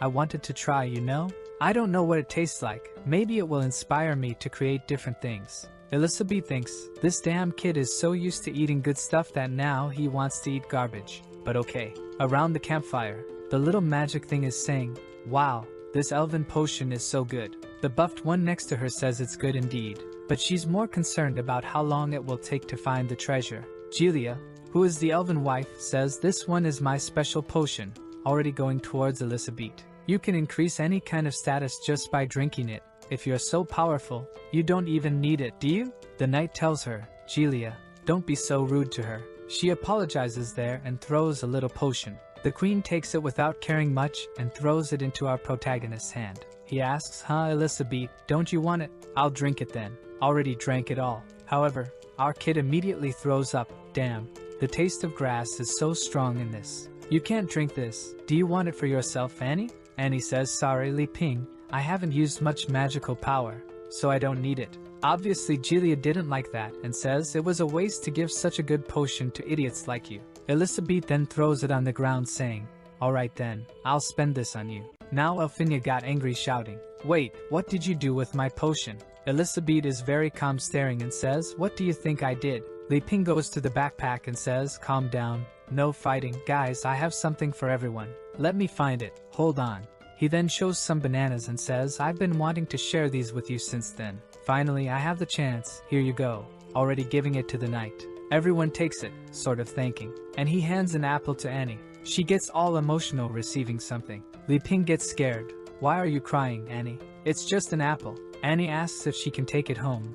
The orphanage folks haven't had fresh fruit for a long time. Li Ping says he understands, of course. He then goes to get more so she can take it back for everyone to eat. But Glee and Julia throw away and squash the banana, saying that doesn't compare to an elven potion. The knight says he'll only eat it to fill his stomach. When they find the treasure, he'll buy something tastier. The strong and the assassin decide to take a bite with him. The assassin seems to be a professional at handling bananas because she was drooling and salivating before biting. Trying to melt the banana in your mouth? At that moment, the three feel something, and they end up in a sort of tropical paradise with a parrot there saying, banana. In front of them, what seems to be some crickets singing say, let's dance samba. Dance a samba to remove any fatigue and frustration. They start dancing there unintentionally, and this assassin kills with blades and curves. Even the knight is all graceful. Follow me, 1, 2, 3. The three keep dancing there, the creatures singing. And the assassin squeezed the banana too hard and it exploded. The force was such that its contents ended up covering a good part of her outer skin layer. Did I perhaps enter the wrong site? They keep dancing like crazy in the illusion. But back in the cave, they're all going crazy too. The knight is acting like an idiot. Glee and Julia are confused. Master, what are you doing? Suddenly the knight realizes that he's leveling up a lot. The assassin and the muscle mommy, who are already lower level, gained even more levels by swallowing the protagonist's banana. Our hero claps. Wow, what an amazing performance. Loved it. Truly, the culture of other countries is extremely interesting. Seeing a centaur enjoying this dance was incredible. The queen, as always, interprets everything differently. Li Ping, he knows very well that they were going to die a bit further. That's why he wanted to level up to continue with this little theater. He's really cruel. The elf Julia gets curious. What's happening, master? Why did your level go up so much? Annie tells her. It's because they ate Li Ping's banana. Julia looks angrily to the side. What nonsense are you talking about? As if these bananas were bathed in holy water? But the muscle mommy says, Julia, you have no idea. This banana made me advance straight to a demonic 2-star level. The assassin is confused too. After she drooled and smeared the banana, she advanced straight to the realm of demonic sovereignty. Was there some enchantment in it? Even the knight is confused. I was already strong, but this made me advance 3 stages directly? It's unbelievable. He looks at our kid and asks, Li Ping, what's the origin of this banana? He's confused. I don't know. The knight says, what's the problem? You can't tell? Li Ping says, I don't know what to say. It's just a regular banana. There's nothing special about it. The knight says, I can tell it's a hybrid harvest. Li Ping explains, yes, it's a hybrid harvest. The process is all natural and organic. It's time for 2 more gluttons to eat Li Ping's banana. They go slowly. However, just as the 2 are about to touch lips, the banana rots in her hand. The elf says, this is rotten. What is this? Annie says, it's because of synchronization. Elizabeth says, girl with glasses, you know quite a lot, huh? And responds, saying that Elizabeth is very kind, that she only learned from books. The knight asks, synchronization, or what do you mean by that? And explains to him, I read in a book that some special items and treasures need certain special conditions to provide the effect. Perhaps Li Ping's banana had to be eaten by 3 people at the same time to produce the effect. Glee points to Elizabeth and says, stop pretending, can't you see she's eating alone there? And apologizes, she can't understand properly, but she's thinking. The condition of a treasure can sometimes be ignored if the person using it is much stronger than it. Elizabeth stares at her and says, don't look at me with those eyes, and apologizes. But her eyes are a little red. What's that? Angry, Jelia says, oh, maybe it's because of the accumulation of my elven potion that produced this effect, that's it. The knight then asks Li Ping for another fruit. And Jelia is angry. Stop believing in this nonsense, master. But our protagonist is happy, for him, who has been cultivating for so long. Sharing the fruits is the greatest pleasure. But not in Elizabeth's case, who already snatches everything from his hand saying, no, I'll eat this later. Already throwing it over her shoulder, let's go. You've already rested and the journey has to end. Li Ping feels embarrassed and apologizes, saying he'll give them more when he has the chance. The knight then tells the 2 to go ahead. He'll catch up with them later with the wives. Li Ping says, hey, don't you want to come along? But Elizabeth interrupts, saying, let's go already, Li Ping. Li Ping then says to everyone, see you later, bye. The drooling and greedy assassin has a wicked little plan. Master, should we steal that backpack from them? The muscle mommy also says, maybe they have something even better hidden there. Look at the greedy knight, also enjoying the big banana, saying, no rush. It's not the right time yet. Looking at Elizabeth, he thinks, the way she carries that treasure shows she doesn't care about it. Someone from a remote tribe wouldn't act like that. He licks his lips thinking. Recently, one of the 4 major powers in the kingdom is offering a reward for information about the lost princess. Maybe she's right in front of me? Brothers, I thought he was just going to take the information and sell it, but his plan is to make her his woman. Oh my warrior, he wants to climb the ranks of the aristocratic empire in this way and gain even more of these delicious fruits. Friend, give up, man. But taking something from his back, he says, I'm going to use this to completely conquer you. Laughing like a psychopath, the 4 wives are in love, saying there's an incredible pheromone emanating from the master. Maybe they need to satisfy him even more. Look how naughty he has some item to have so many women. But in the background, the labyrinth has a bunch of eyes staring down the path. And the leader of the Shadow Wolves is watching, but he sees our people coming and runs away. Li Ping asks the queen, Elizabeth, this labyrinth is getting darker and darker. Is the exit really here? Elizabeth says, I've already explained to you, the labyrinth is just an appearance. We're already getting there. We then see something coming from the sky, taking a peek at them, and warns Li Ping, something is getting close. Suddenly, a beam of light comes out and something happens. Li Ping is there coughing. When they look ahead, the knight appears saying, oh, sorry for making you wait. The wives seem to be all under some kind of spell, all sweaty and red. He comes all seductive saying, I was a little late, forgive me, Miss Elizabeth. Can I serve you for the rest of my life? You can even sit on my back if you want. She just interrupts him saying, get out of my way, you're not even qualified to be my mount. Elf Gelia gets angry, you're arrogant, shameless woman, how do you treat my head cut off? From one moment to the next the elf died. Everyone's pupils shrink in shock. Some rocks start falling from the ceiling. When they look up there are some insects coming down. Li Ping asks, what's this? From the sky. What's coming is a dragonfly with Jelia's head already being swallowed. The creature stomps on the wall, then goes to bite Elizabeth, who just looks and the creature explodes in front of her, and is crying scared. Li Ping takes the opportunity to run and cling to the voluptuous queen. "You devil, look where he's going with his face," saying, "It's a matter of life and death. Elizabeth, what are we going to do now?" Elizabeth takes a little look and thinks, is he trying to test human nature? Letting the selfish and arrogant ones die first by destroying themselves? Apparently that's it. The dragon fleas are flying back and forth. The muscle mommy grabs the carriage as defense, and Glee conjures a protection spell. Li Ping asks, "And what are we going to do here?" The knight says, "I believe you'll find a way out on your own." His plan is to finally understand Elizabeth's strength, especially because if she does nothing, her servant will die. The muscle mommy stares at them and says, "Who cares about you? Cooperation is over here." Confident, Glee says, "Stay outside of our magic and die." But she's done too. Her head flies off. The dragonflies keep attacking. The assassin there is trying to survive, and the knight is even killing some. Meanwhile, our Li Ping is hiding quietly. The knight uses a slash and thunder lightning cuts an insect right in the middle. And muscle mommy uses a shield attack, managing to kill one too. Even the assassin is managing to use her own techniques to kill. These three seem to be alive because of the banana they swallowed whole. However, the assassin is lying on the ground thinking, "There's no way we can kill these creatures. It seems endless. At this rate, we'll die from exhaustion." One is coming to take a big bite at her head, but the knight manages to save her. The creature falls all destroyed on the ground, but there are still several flying around. Elizabeth asks Li Ping, "Do you see how they really are? Do you still want to play this adventure game?" Li Ping shows that he is innocent but not a fool. He tells her, "Forget it. It's time to go separate ways." Thinking, this world outside is truly unpredictable. Maybe staying on my farm in the village is the best thing to do. Elizabeth smiles. Look at how he acts. First, he made them suffer. Then he determined if they had any value to deserve to be saved. And now this is the third step, abandoning them here. She looks at him and says, "Get ready to leave." He's confused. "Leave? Have we arrived already?"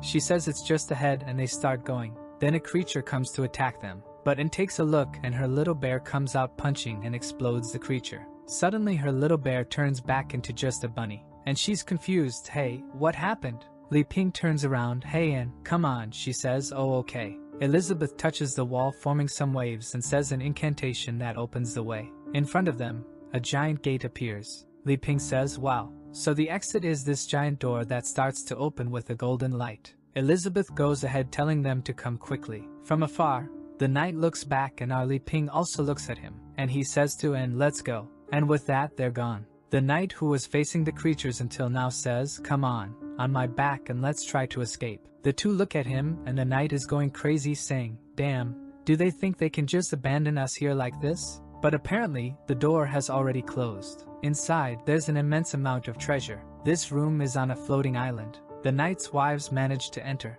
Li Ping is celebrating happily there with Anne. At that moment, the knight arrives and throws him aside. The muscle mommy does the same to Anne. He pauses for a moment there, staring and smiling like a psychopath, thinking, the treasure really exists, the Demon King's nectar. Li Ping says to him, "Now we're on equal footing. I don't want your gratitude, but you don't need to act like this either." The knight looks back and says, "Yes, you helped a lot, by completing the number of members we needed. With gratitude, I'll let you die quickly." But then a coin falls, and there's a golden eye in the middle of all that treasure. The room starts shaking. A giant hand appears. A golden dragon emerges in the midst of everything, facing everyone. Li Ping, sweating, says, "Elizabeth, there's a dragon there. My daughter, there's a dragon." Shaking her, and is trembling. There's something even scarier hiding. Her eyes turn black again as she says, "Master, what do we do now?" Elizabeth just observes this. The dragon lets out a roar towards everyone. The knight tells his wives, "You two buy me time. I'll prepare my strongest attack and kill him with a single blow." They agree, and the dragon gives them a swipe and they go up. They manage to dodge the first blow. The muscle mommy tells the assassin to go ahead and draw his attention. She says, "Okay, leave it to me." She releases some origami there, and uses a Naruto-style clone technique. Then she throws herself at the dragon. Seeing the situation, the knight thinks, now that this giant dragon is the only threat, I don't need to hide anymore. I'll gather all my energy and use my best move. Quick thunder cut, already charging up, getting all electrified. Lolo's clones are using assassination techniques, but nothing's happening. The plan was to use this technique to create a weak point, but it's not working. The muscle mommy says, "Relax, let me handle this." And she uses an explosive shield transformation. throwing the shield with some torpedoes straight up at the dragon, hitting its leg. She feels confident seeing it hit, thinking it worked. But the big dragon is just staring at her, intact. It raises its paw, she's confused, and then it crushes her. When it raises its paw, there's just her remains all crushed there. The assassin says, "Sister Gotcha, what happened?" She uses the Shadow 1000 Clones technique, and darn it, to be happy I only needed 2 of these 1000 in my room. She's confident that even if she can't cause damage, she can distract him. However, the dragon takes a look, flaps its wings, gathers all the coins, creating a sort of golden whirlpool. Her clones are all destroyed, and the tornado starts shooting the coins like bullets in every direction. The coins are flying, almost hitting our guy, but they're not hitting. Elizabeth looks at him and says, "Are you so calm? But that's expected of you, isn't it?" Li Ping is thinking, darn it, I almost died. The dragon keeps spinning. At that moment, and takes a look and activates the dollhouse invocation. But what appears is a giant bear in front of them. Now it's protecting them from the bullets. The assassin tells her clones to protect the master so he doesn't stop the conjuration. She manages to save him and is happy. The dragon takes a look and sends a bullet right in the middle of the forehead. Man, headshot. But at that moment, the knight finally completes his charge. Thunder cut 300%. He goes up saying that not even a spiritual demon could block it. However, when the smoke clears, it only made a slight scratch on the neck and his sword shattered. He looks at the broken sword confused. What's happening? The dragon, once again, takes a look, lashes its tail, and sends him flying, destroying the entire room. Now he looks at our trio. It's the 4-star golden dragon from the demon sect. Li Ping and Elizabeth are standing with their arms crossed. He says, "Elizabeth?" The poor guy is thinking, the centaur died from a tail lash. "I think I'll have to use my trump card, right?" Elizabeth looks at him.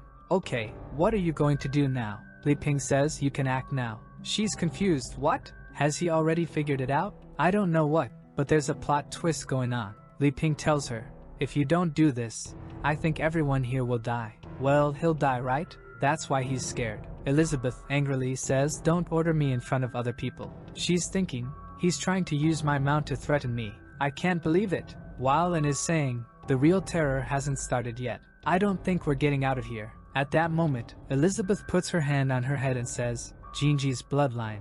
Show me what this kind of magic is about." Anne's eyes activate that effect, and some memories start appearing to her from the orphanage. From when she had dinner with the children to a day when she was sleeping, and when she opened her eyes, the woman was staring at her with a sinister smile. Next scene, those evil creatures went to the orphanage to attack everyone. She was about to be captured when suddenly, the bear appeared on her back, and all the creatures were killed. Unfortunately, the orphanage people had already moved on to the next life. Elizabeth realizes that and suppressed these memories with her own power. She extracts some energy from inside her head, saying it's foolishness, falls to the ground saying it's all her fault, that she killed her brothers and sisters. She wants to apologize. Elizabeth is cruel. She looks to the side and says, "You are a disgrace to Jinji's bloodline. If you want to escape the prison of regrets, stand up and fight for me, and get serious." Even though she's crying, she gets up, saying that at least this time she wants to save her brother Li Ping. Suddenly she starts floating in the sky, forming a purple energy. Li Ping doesn't understand what's happening, but then she opens her arms and summons puppets. An eagle, a rabbit, a panda, and a snake appear. The dragon comes to claw at everything, but its paw plunges right into the panda's belly, which expands, and when it returns to normal, it's holding the dragon's paw. At that moment, the rabbit is already attacking, beating him up and breaking his neck. Li Ping asks, "Elizabeth, what did you do to Anne? Why did she change so much?" Elizabeth says she didn't do anything special, just made her accept reality. The rabbit is going up, and Anne is now motivated. Smoke rises, and when everything clears, the little bunny is also clinging to the dragon's paw. Now the two are holding him. The snake then comes and starts wrapping around the dragon, crushing it. The dragon once again flaps its wings to summon that golden tornado. However, this time, the eagle cancels out his tornado with hers. Li Ping, impressed, asks Elizabeth, "What's this Jinji bloodline thing about?" But suddenly he's pulled and thrown to the ground. They took a light cut. The knight appears almost dead, but he stole the fruit backpack and is saying, Now. Elizabeth looks, this trash isn't dead yet." Li Ping is shouting in the background, "Hey, give me my backpack back." He with a psychopathic look says, "Now your trump card is in my hand. All these kingdom fruits are mine. Eat the pineapple." Eat the orange, eat the grape. Li Ping is confused. What are you doing, man? Don't you think it's too late to eat now? However, he swallows everything and starts emanating an aura, saying it's coming. His body begins to mutate, trembolona rolling. He goes crazy, getting mega muscular, saying he's feeling an unprecedented power. And now his level is with a question mark. Staring at his own hand, he thinks, finally, with this power, I'm no longer afraid of those old men from the Holy Sword Guild. But the dragon seems to get angry and breathes a golden dragon breath in his direction. When it's about to hit, he disappears and is already next to his head saying, "Stop bothering me!" He uses a thunder kick that makes the dragon stumble and fall to the ground. The centaur then descends and goes right to the middle of the altar to get the so-called Demon King's chalice. Looking at it, he thinks, if I had this, I can't imagine how strong I'll become. Without hesitation, he swallows it, and his pupils turn red. He once again begins to transform, wings sprouting from his back, and he enters demon form. He says that this sweet Demon King's wine is very good. He is gradually understanding everything, and is there in front, and Li Ping says, "That guy is getting weirder and weirder. Elizabeth, do something, my daughter," and tells him not to worry. She won't let him get near brother Li Ping. She conjures a marionette spell, but the knight has already pierced her chest. Holding her in the air, he says, "First I'll eliminate you, who are a threat." Li Ping is terrified. The centaur throws and on the ground, coming towards them saying that the next one is him. Li Ping completely ignores the centaur and goes to Anne, telling her to hang in there. Elizabeth will save her. The centaur goes to Elizabeth's face and says, "I know you're hiding your strength, but it doesn't matter. I'll give you two choices. You become my woman, take me to your kingdom, and make me inherit everything. Or the second option, I'll have fun with you until there's nothing left, and then I'll sell you to get what I want." Crying, Li Ping tells Elizabeth to kill him, but the centaur looks to the side. "Who allowed you to open your mouth, you servant trash?" He uses an ability to appear instantly in front of him and crushes him to the ground. An explosion rolls, coins everywhere. The centaur seems to have been hit. When the smoke clears, Li Ping says, "Okay then, I'm tired of pretending. Brothers, will he get serious?" The centaur thrown back is lost and all beaten up, wondering, what happened? Wait, I hit him with all my might, but why does it seem like my attack returned? He looks at Elizabeth and asks, "Is it your doing?" Elizabeth, staring at Li Ping. "He knows very well that not even my magic can destroy his clothes. That's why you forced him to attack you, just for him to be the cause of his own destruction." Li Ping is there, all badass, thinking, they say I'm the hero.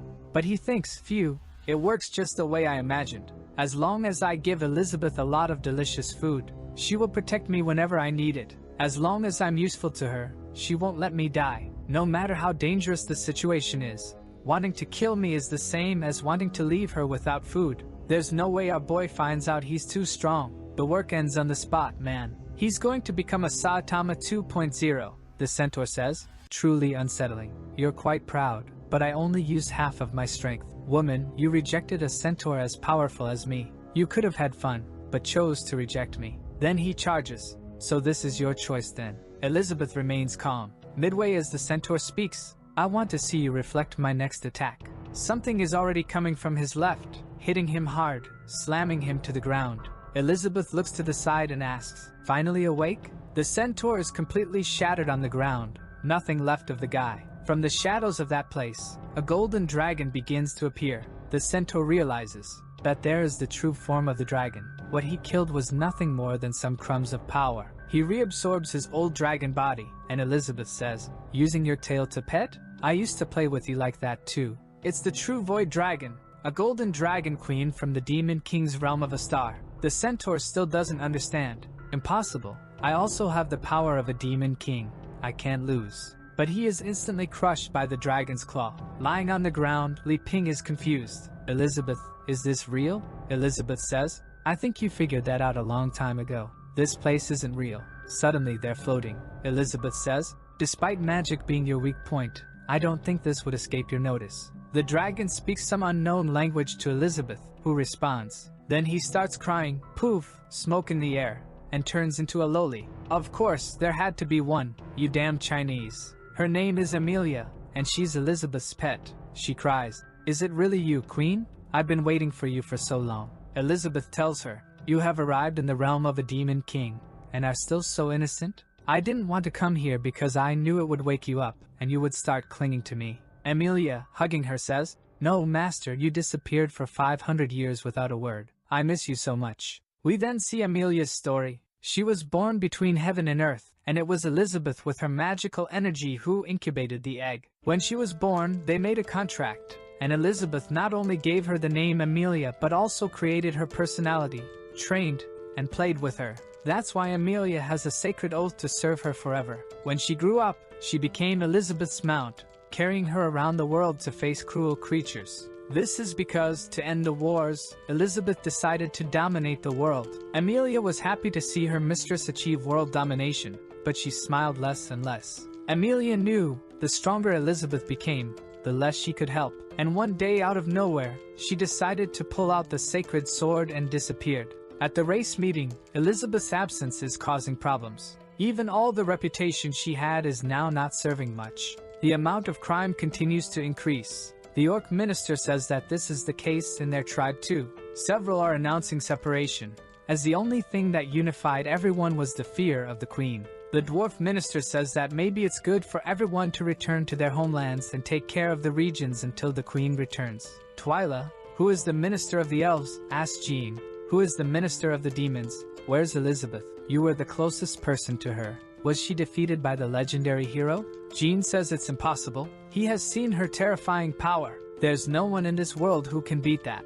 Everyone there can do as they please. From now on, he will go hunt the Majesty on his own. Her former minion Malfoy says that this is the case too. He'll go after her. Everyone is dismissed. In the end, the ministers separated everything and divided the regions. Amelia wasn't interested in any of this, so she took half a cup of wine and left. She returned to the place where she was found the first time, hoping Elizabeth would return. And then she waited, and waited, and waited, and waited, and now she's there crying. "Finally, you've returned, mistress," Elizabeth says. "It seems everything went well, right? This long wait taught you meditation, which was a key to reaching the level of Demon King."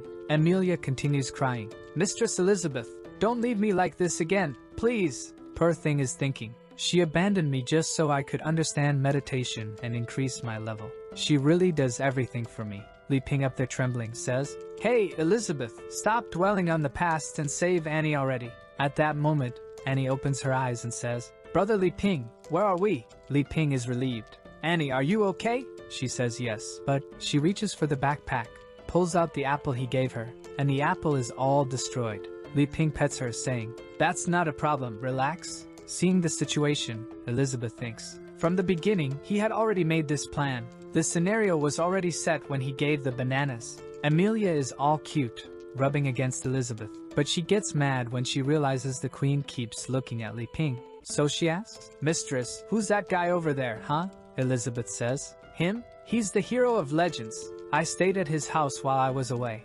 Amelia gets even angrier. "Hey you!" While she thinks, "The hero of legends? Did he kidnap my mistress? For 500 years? And it seems he wants to take her heart. I need to end this now." Our smiling hero says, "My name is Li Ping, nice to meet you." Amelia smiles and has a plan. "Now that I've reached the Demon King level, I can reach my mistress. If I join forces with her, we can kill the hero of legends." She already summons the Dragon King's claw and charges, saying, "Nice to meet you." It hits him hard in the chest and an explosion occurs. Poor thing is confused. "What happened?" "He shut off her claw," Li Ping says. "Oops, sorry, I couldn't react in time." However, Amelia is puzzled. "My attack was strong enough to destroy a city and he cancelled it like this." Li Ping reaches out his hand and says, "My turn to take initiative." Amelia is sweating, realizing he might be more oppressive than the mistress. Poor thing is there. "No, please." He takes her hand, very gently, and says, "Sorry for messing up your handshake." Now it's clear why Elizabeth is so calm. She has a polite friend like you. Amelia is confused. "Handshake? Friend?" Elizabeth says. Friend? You could say that too, but actually she's my mount." Li Ping thinks. "Mount?" Already imagining one on top of the other running. Elizabeth then snaps her fingers and everyone appears outside. She says, "Enough of this for today." Amelia says, "Wow, mistress, you're so amazing." Li Ping is also impressed. "Wow, is it that easy to return? All I really have to do is stick to Elizabeth's thighs and everything will be fine." However, for Annie, the journey was too long, and she faints on Li Ping's shoulder. Elizabeth tells Li Ping to take Annie to rest because she needs to talk to Amelia about something. And we're back home on the farm. Amelia asks, "What do you want, Elizabeth? You can give me any order. I really want to serve you." Elizabeth asks, "Have you heard of the Black Demon Guild?" Amelia ponders, saying she slept most of the time, and then she remembers. It's the guy called Malfoy, the former prince of humanity. Do you remember him? Elizabeth makes an effort and says she might remember. Amelia wants to know, "Wait, you want him and not me?" Elizabeth says it's not that. She heard that this Black Guild is killing people under the pretext of wanting to resurrect her. That's making her angry. Amelia gets angry. "Resurrect you when you're alive? That's disrespectful. What do you want me to do?" Elizabeth says. "You're going to make them disappear from this world without revealing any information about me or this place." Amelia only accepts. Elizabeth then says, "When you're done with this, I'll release you." Amelia says that a job given is a job done. And in her interpretation, doing whatever she wants is clinging to Elizabeth all night long. With that, she sets off motivated. But there's a missile heading her way that explodes in the sky. When the smoke clears, she's injured. Who attacked me? Realizing her skin is all scorched, she knows. It must be someone, at least in the sovereignty realm. Down below, Wakai is detecting a target. He raises the defense system to level 2. She's sweating cold. The missile comes, and she defends with her wing. She looks and asks, "You chose me to be your opponent?" Wrong choice. But when she sees a barrage of missiles coming, the explosion covers the entire sky. Poor thing is all beaten up. Wakai analyzes again. Target detected as alive, increasing defense to 3. At that moment, Elizabeth shouts, "Stupid dog. She's my person. Let her go." The little dog is trembling. "Okay, I'll put her on the white list." Poor Amelia leaves thinking, "Damn place. It's terrifying. I want to get out of here." Inside the house, our hero is cutting oranges, making a delicious juice for Anne. He goes to her and says, "If you're feeling unwell, you can have this." She thanks him, takes a sip, and her entire cells begin to restore. Every bit of the fruit contains a huge amount of magical power. She's amazed. Is this sensation some kind of advanced divine magic? She reaches a clear state of mind, and remembers the orphanage fair, like a monster saying, "I am you and you are me. Stop suppressing your true self," and is crying there, lost, while Li Ping falls on the couch saying, "Indeed, a home sofa is the most comfortable." At that moment, Elizabeth enters, passes by her, and says, "Looks like you finally remembered everything, huh? You know your Jean clan ancestors always swore loyalty to me. If your bloodline woke up, the power of the oath also awakens." At that moment, and can see Elizabeth Giant with her in the palm of her hand. Trembling, she asks, "Are you the legendary Demon Queen?" Elizabeth replies, "Yes, I am the commander of this whole world," and is confused. "But according to the legends, you died with a hero. Brother Li Ping, who are you?" Li Ping awkwardly says, "I'm ashamed to say, but yes, I'm the hero," and says, "Now I understand the whole story. It was like this, right? In the past, Li Ping and Elizabeth fought the final battle for the position of the most powerful. As a result of a month of battle, you began to like each other. After so much bloodshed, you gave up this fight to know who is the strongest and fell in love. And then you lived this secluded life for 500 years, Elizabeth says. That's almost the truth indeed. While Li Ping says she got it all wrong. Elizabeth then changes the subject and says, "As a descendant of the superior warriors of the demon bloodline, you're in this state? You're a disgrace to the demon clan." Li Ping is confused. "Wait, isn't from the demon clan?" And is standing there without saying anything. Elizabeth says, "It was 600 years ago, right? A child named Jean awakened the demon lineage. When his eyes shone red, his ability power and magical power increased greatly. However, as his power grew, he became more and more violent. Only death could satisfy him. In just a few years, he left the northern territories in chaos. Hundreds of my elite warriors were destroyed by him. His ambition grew so much that he came to the castle to challenge me. Obviously, he was easily defeated." And then she sealed his violent side. "And with the loyalty oath, he has been serving her for generations." Trembling, and says, "I didn't know any of this. My first memory, I was living in the church orphanage. The nun and the brothers were all my family." Elizabeth tells the truth. "You killed everyone in the orphanage when you went mad. You couldn't accept reality. So that's why you kept thinking you were waiting for the nun to come back." Elizabeth thinks, with the power Jean has, he could have dominated the world in this time that I've been away. What's going on in that place? And is freaking out, saying, "No, I didn't do this to my brothers." Li Ping says, Elizabeth, we met her brothers at the market, didn't we? Elizabeth says enough of that. She opens a visualization portal and says, let's expose the truth and see what these brothers of yours really are. When they look, they're all dolls. In Anne's interpretation, she really saw them as people, but clearly, that wasn't the case. Elizabeth closes the portal and says, do you understand? You're using your magic to sustain this bunch of dolls. That's why you're stuck at the mage level. Li Ping is confused, not believing it either. Elizabeth is cruel and relentless. To get rid of the Black Apostles, you activated your bloodline. However, you went mad and killed everyone. That's the truth you want to avoid. And starts going berserk, Dragon Ball Z style, with a purple aura. To stop this, Elizabeth flicks her forehead, and she faints. Li Ping picks her up, and Elizabeth says, I know you want to help her, but when she wakes up, if she triggers her lineage again, she'll destroy the whole city. But Li Ping says it's okay, he'll try to handle it. Back at the church, and is waking up. She gets out of bed and apologizes for being a nuisance again. Li Ping says it's no big deal.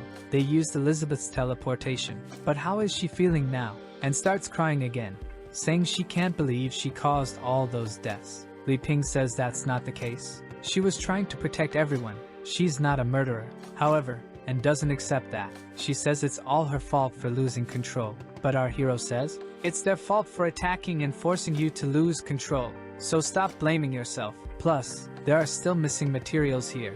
But she keeps crying, saying that the fact doesn't change. Li Ping interrupts her, explaining, when you made the dolls, the details were good, but you were so afraid of the cotton coming out that you made excessive knots. Because of the lack of quality, the dolls lost their spirits. But it's okay, I'll help you remake them. And he starts dismantling everything. However, and doesn't like seeing him destroying her brothers, and starts going berserk. At that moment, Li Ping literally drops a line from Shakespeare. Do not wander under the tree, do not question under the rain, and do not cry in the darkness. And then wakes up in the middle of a lake, confused. In the sky, a giant golden hand comes, and Li Ping finishes the sentence. Look forward and never back. As long as you have the courage to face it and keep your head up, you will realize that this mist was nothing but a little rain. The skies shine, and Li Ping picks her up in his palm. At that moment, he made a doll that's an angelic child and says, this is the doll I remade for you, and its name is Raphael,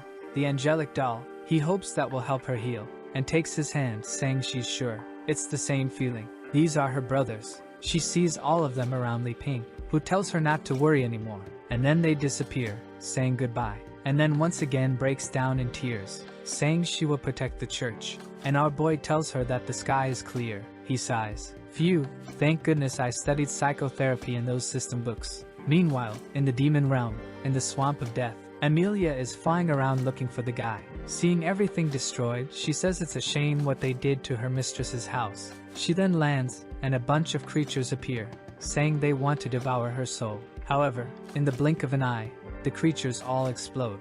She wonders, why are they treating this place like a dump? She moves on, and a chubby baby mage comes out of a book, asking who she is and what she wants with the Black Guild. He's the 6th pillar of the guild, a 5-star demon. Then a room full of eggs incubating some demons appears, and in the guild hall of the Black Guild, there's a meeting going on. The leader says it seems like someone powerful is coming. One of them says that one of the troops was completely destroyed when invading the Saint's Guide. Are they coming to get revenge? A round and chubby girl says it's no problem. Someone named Kurtuza will handle it, while the tentacle guy says whoever it is can't reach them. But the master on the throne says he was afraid he wouldn't get the materials. Who would have thought what he needed would come right to his doorstep? It's Malfoy from the beginning of the work, just 500 years worse off. The chubby wizard with the pacifier who tried to stop Amelia is completely destroyed. He couldn't even react properly. He gets stepped on by the dragon. It's over. A bunch of apostles appear, one of them literally being a girl carrying 6 balloons. They are confident they will kill her. However, she just activates the power of the Golden Dragon King. She lets out a roar that already blows everyone away. With that, she continues walking calmly. She arrives in front of a giant eye that underestimates her once again. She kicks and destroys it, and enters the boss's chamber. She sees Malfoy and says he looks horrible. Poor Malfoy is really finished, but he recognizes her. But in the blink of an eye, he's blown up in his seat. Everyone is frightened and doesn't understand what happened. Obviously, she just made a little dragon arm and squashed him. The finished Malfoy asks, why did you wake up from your sleep? But apparently, he has a reconstitution ability. Did you happen to find Elizabeth? She gets confused. Some tentacles come from the ground and wrap everything around her. Of course, those damn Chinese. The tentacle guy tells her, there's no way she can escape. She asks, escape? What do you mean? She bites, and the guy gets scared. She starts swallowing everything like pasta, and it's over. Poor guy for digestion. A mega curvy one comes from behind saying she surrenders. She joined them against her own will. She sends a little kiss that activates a seductive magic. And boy, she is seductive indeed. In front of Amelia, she says that since attacks don't work, she's going to make her a prisoner. However, Amelia burps up the octopus she had eaten and finishes her off. Another one jumps to attack, was finished again. Another one comes to attack, was finished again. Now she's face to face with Malfoy. She asks if he's going to take his own life or face her. Malfoy says he can't face her. However, if he joins what's behind him, then it's different. When she sees, in the incubation cocoon, there's an Elizabeth being produced. A month later, we're on the little farm. Obviously, planting, watering, and harvesting, a peaceful life. Back home, chopping wood, making food, Elizabeth finds it strange. There's something wrong with him. Before bed, Li Ping was getting impatient, and then he decided on something. That morning, he made the breakfast Elizabeth likes the most. She immediately asks, stop beating around the bush. I don't like this. What do you want? Li Ping says, after living together this whole year. You know I'm not a threat to you. This proves that the hero and the queen can coexist. I think it's time for you to leave here, Elizabeth, and control the world again. She asks why. He explains that when he hid, he didn't imagine she would appear here. And the biggest problem is that time outside is passing too fast. Because of her absence, the apostles are destroying the whole country. Even this black guild appeared and is making everyone's life difficult. Elizabeth says she doesn't care if it's chaotic. It doesn't affect them. For our protagonist, the system root was end of the world in their fight, then world peace. However, because they became friends, the world is in chaos. He explains to her that he wanted to keep her here because of the destruction of the barrier. If he didn't know what was happening outside, he would continue here without problems. But now that he's seen everything that's happening, he can't stand still. However, he can't be a hero and he also can't save people from this suffering. Elizabeth, somehow, is interpreting this as him saying he can't live without her. She asks, what do you want then? Li Ping then says, I want you to go back to the world and save everything because I'm an incompetent hero, and I can't continue being selfish. In his head, he's thinking, even if this place is destroyed by monsters, it's okay, I'll move to the city. Now Elizabeth's interpretation is explained. In her head, he's being selfish, wanting to have the queen just for himself, and not letting her stay in the world. She finishes the food and asks, do you want me to leave this place and solve the world's problems? That's easy. Our hero is happy. Seriously, you agree? Then I'll prepare everything now. However, she turns around. No, I'm not interested in the outside world. But there are two ways to solve this. She's thinking, bastard, are you looking for an excuse to kick me out of this place? I'm not that easy. Li Ping asks, what are the two ways? She says the first one is simple. She goes outside, uses a magic that destroys the whole world, and done. Li Ping says, no, not that option. She says the second option is to find someone who can rule the world in her place, and she'll help from behind the scenes. Li Ping wants to know who that person would be. She says, you already know. Besides me, only you are qualified for that. He sweats, wait, you want me to rule the world? Next scene, he's practicing sword techniques. Confused, how did things end up like this? Beside him, she keeps shouting, practice properly. I want to see. He responds, okay, okay. But she's just thinking, are you trying to play games with this queen? You're too young for that. I can't deny that you're a little stronger than me. However, when it comes to psychology, you don't stand a chance. The queen seems to be falling in love. She's thinking that when he told her to leave this morning, she was so sad she almost did. But then, when he told her he couldn't live without her, she understood everything he was trying to say. He knows very well that with the power of both of them, it would be very easy to destroy or dominate this world. So the best thing to do is to let the world go on as it wants, and occasionally observe what's happening. Since she's already put Amelia in charge of dealing with the Black Guild, there's nothing to worry about. Now she's convinced, saying he's pretending with this little plan, but she's already seen through all his little games. Apparently, the legendary hero has fallen for the queen, while our boy is all confused there, believing in the plan. Thinking, is it true that you can become a sword master by cutting 1,000 times a day? Seems kind of simple. She's imagining, He's the pinnacle of strength, but he likes to take a little beating. Apparently, she's the only one in this world who satisfies this hero's malevolent interests. But now she has a plan. Even though she's not interested in silly things like love, it's different when it comes to him. He has the greatest power of creation and production, and she has the best swordsmanship and magic. Together, they can create the strongest child ever. What would their child be like? Would they break the limits of the existing realm? But she won't agree to that so easily. For now, she'll let him practice his horrible swordsmanship. He has to get stronger for this child in the future. Li Ping is confused. What is this girl thinking so much about? Is she really going to want to teach me swordsmanship and magic to destroy the Black Guild? He's going to make a sword cut, and suddenly she turns into a child who falls to the ground. My sword turned into a child? The sword boy says. Who are you calling a child? I am the spirit of the majestic legendary sword, Alpha. The queen asks what's going on and immediately recognizes Alpha. He moves towards her saying die, but took a kick to the face and was sent to the other side. Sit down, let's talk. Li Ping apologizes. He didn't know the boy was conscious all this time. The boy says that at the critical moment of the fight against the demon and the queen, he appears. However, he wants to know why he's been just chopping wood for so many years, huh?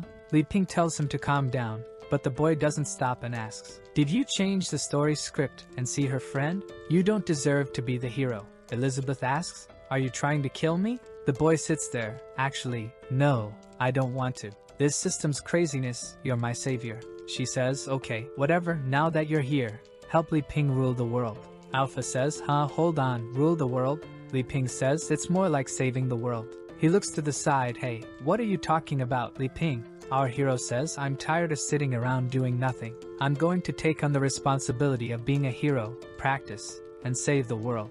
Alpha asks, practice? Don't you know your talent? Thinking, he practiced with me 100 times and gained enough experience to fight a demon king. And he even awakened me. It doesn't make any sense. The work explains that when he was cutting down trees, they were the ones gaining experience. Li Ping looks at Alpha and says, I know I don't have much talent, but with you and Elizabeth, I think I can.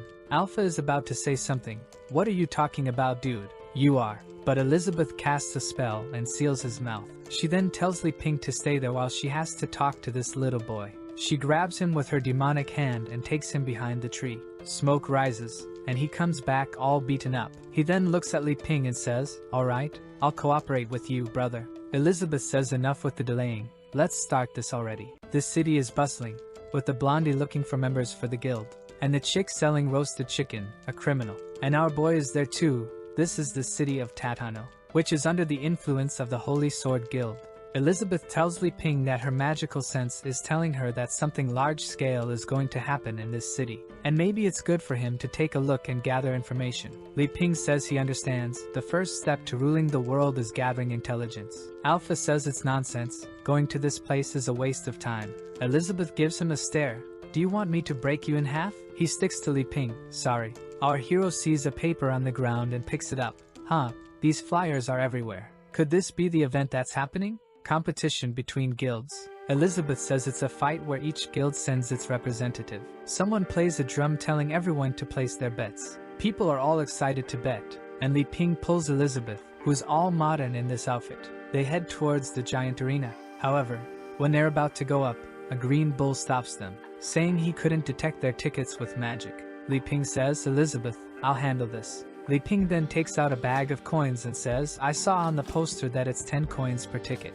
Can we buy them? The big guy says yes, but he monopolized them all and is now selling them for 200 coins. Li Ping thinks the guy is a damn crook, but Elizabeth uses magic on his head, and the guy hands over the VIP ticket. With that, they both go happily. Li Ping is impressed. The place is very luxurious. There are some guys there that you can't see properly. A guy smoking a pipe writing some magic, a dwarf, and 2 hot babes from the Holy Guild. Wow, that's a lot of divinity. The blonde is Luna, and the redhead is Anna. Anna asks if those 2 are on the guest list. Meanwhile, Elizabeth is telling our boy to go get some snacks, but those 2 little saints are just keeping an eye on them. Then someone shouts, ladies and gentlemen, welcome to the final guild competition. He announces it's going to be the sword genius from the Holy Guild, Jean, the giant bear guild's general, Jayla, the wonderful elf from the elf guild, Travis without Scott, and lastly a special guest from the Holy Guild, representing the card guild, E. It's all going to happen at the same time. The goblin jumps out of the arena. The atmosphere becomes tense. The elf thinks that big guy looks very stupid. He probably won't be of any use. The guy is screaming like a maniac. The card guy seems weak, not to mention he's only here because he helped the Holy Guild. That means in this competition, the biggest danger is the blue sword guy from the Holy Guild. The big guy stomps on him and goes straight for him. The elf pulls out 3 arrows and fires at him. It's 1 for each, but all 3 dodge. But the arrow falls to the ground, turns into a root that transforms into vines and entangles everyone. The big guy gets angry and tries to break free, but it only tightens even more. The elf says this is the gum root. The more force you exert against it, the tighter it gets. The blue sword guy then draws his blade and cuts it all down, while the card guy is just standing there doing nothing. The sword guy apologizes for killing her plant. The elf says it's no problem. He just has to pay with his life, then fires another arrow at the dancing butterfly. But the guy is all monk samurai and says, fearlessly, doubtlessly, without confusion, altruistic state, blue bird, power matches power. But the elf has already lost her little arm, which fell onto the ground shattered. He approaches her, points the blade at her, and says, you've lost. The elf says he deserves the title of genius, but she is also one. He is then surrounded by exploding butterflies. His blade flies off, and when the smoke clears, he's there, all beaten up but alive. She then takes a seed from her mouth, spits it on the ground.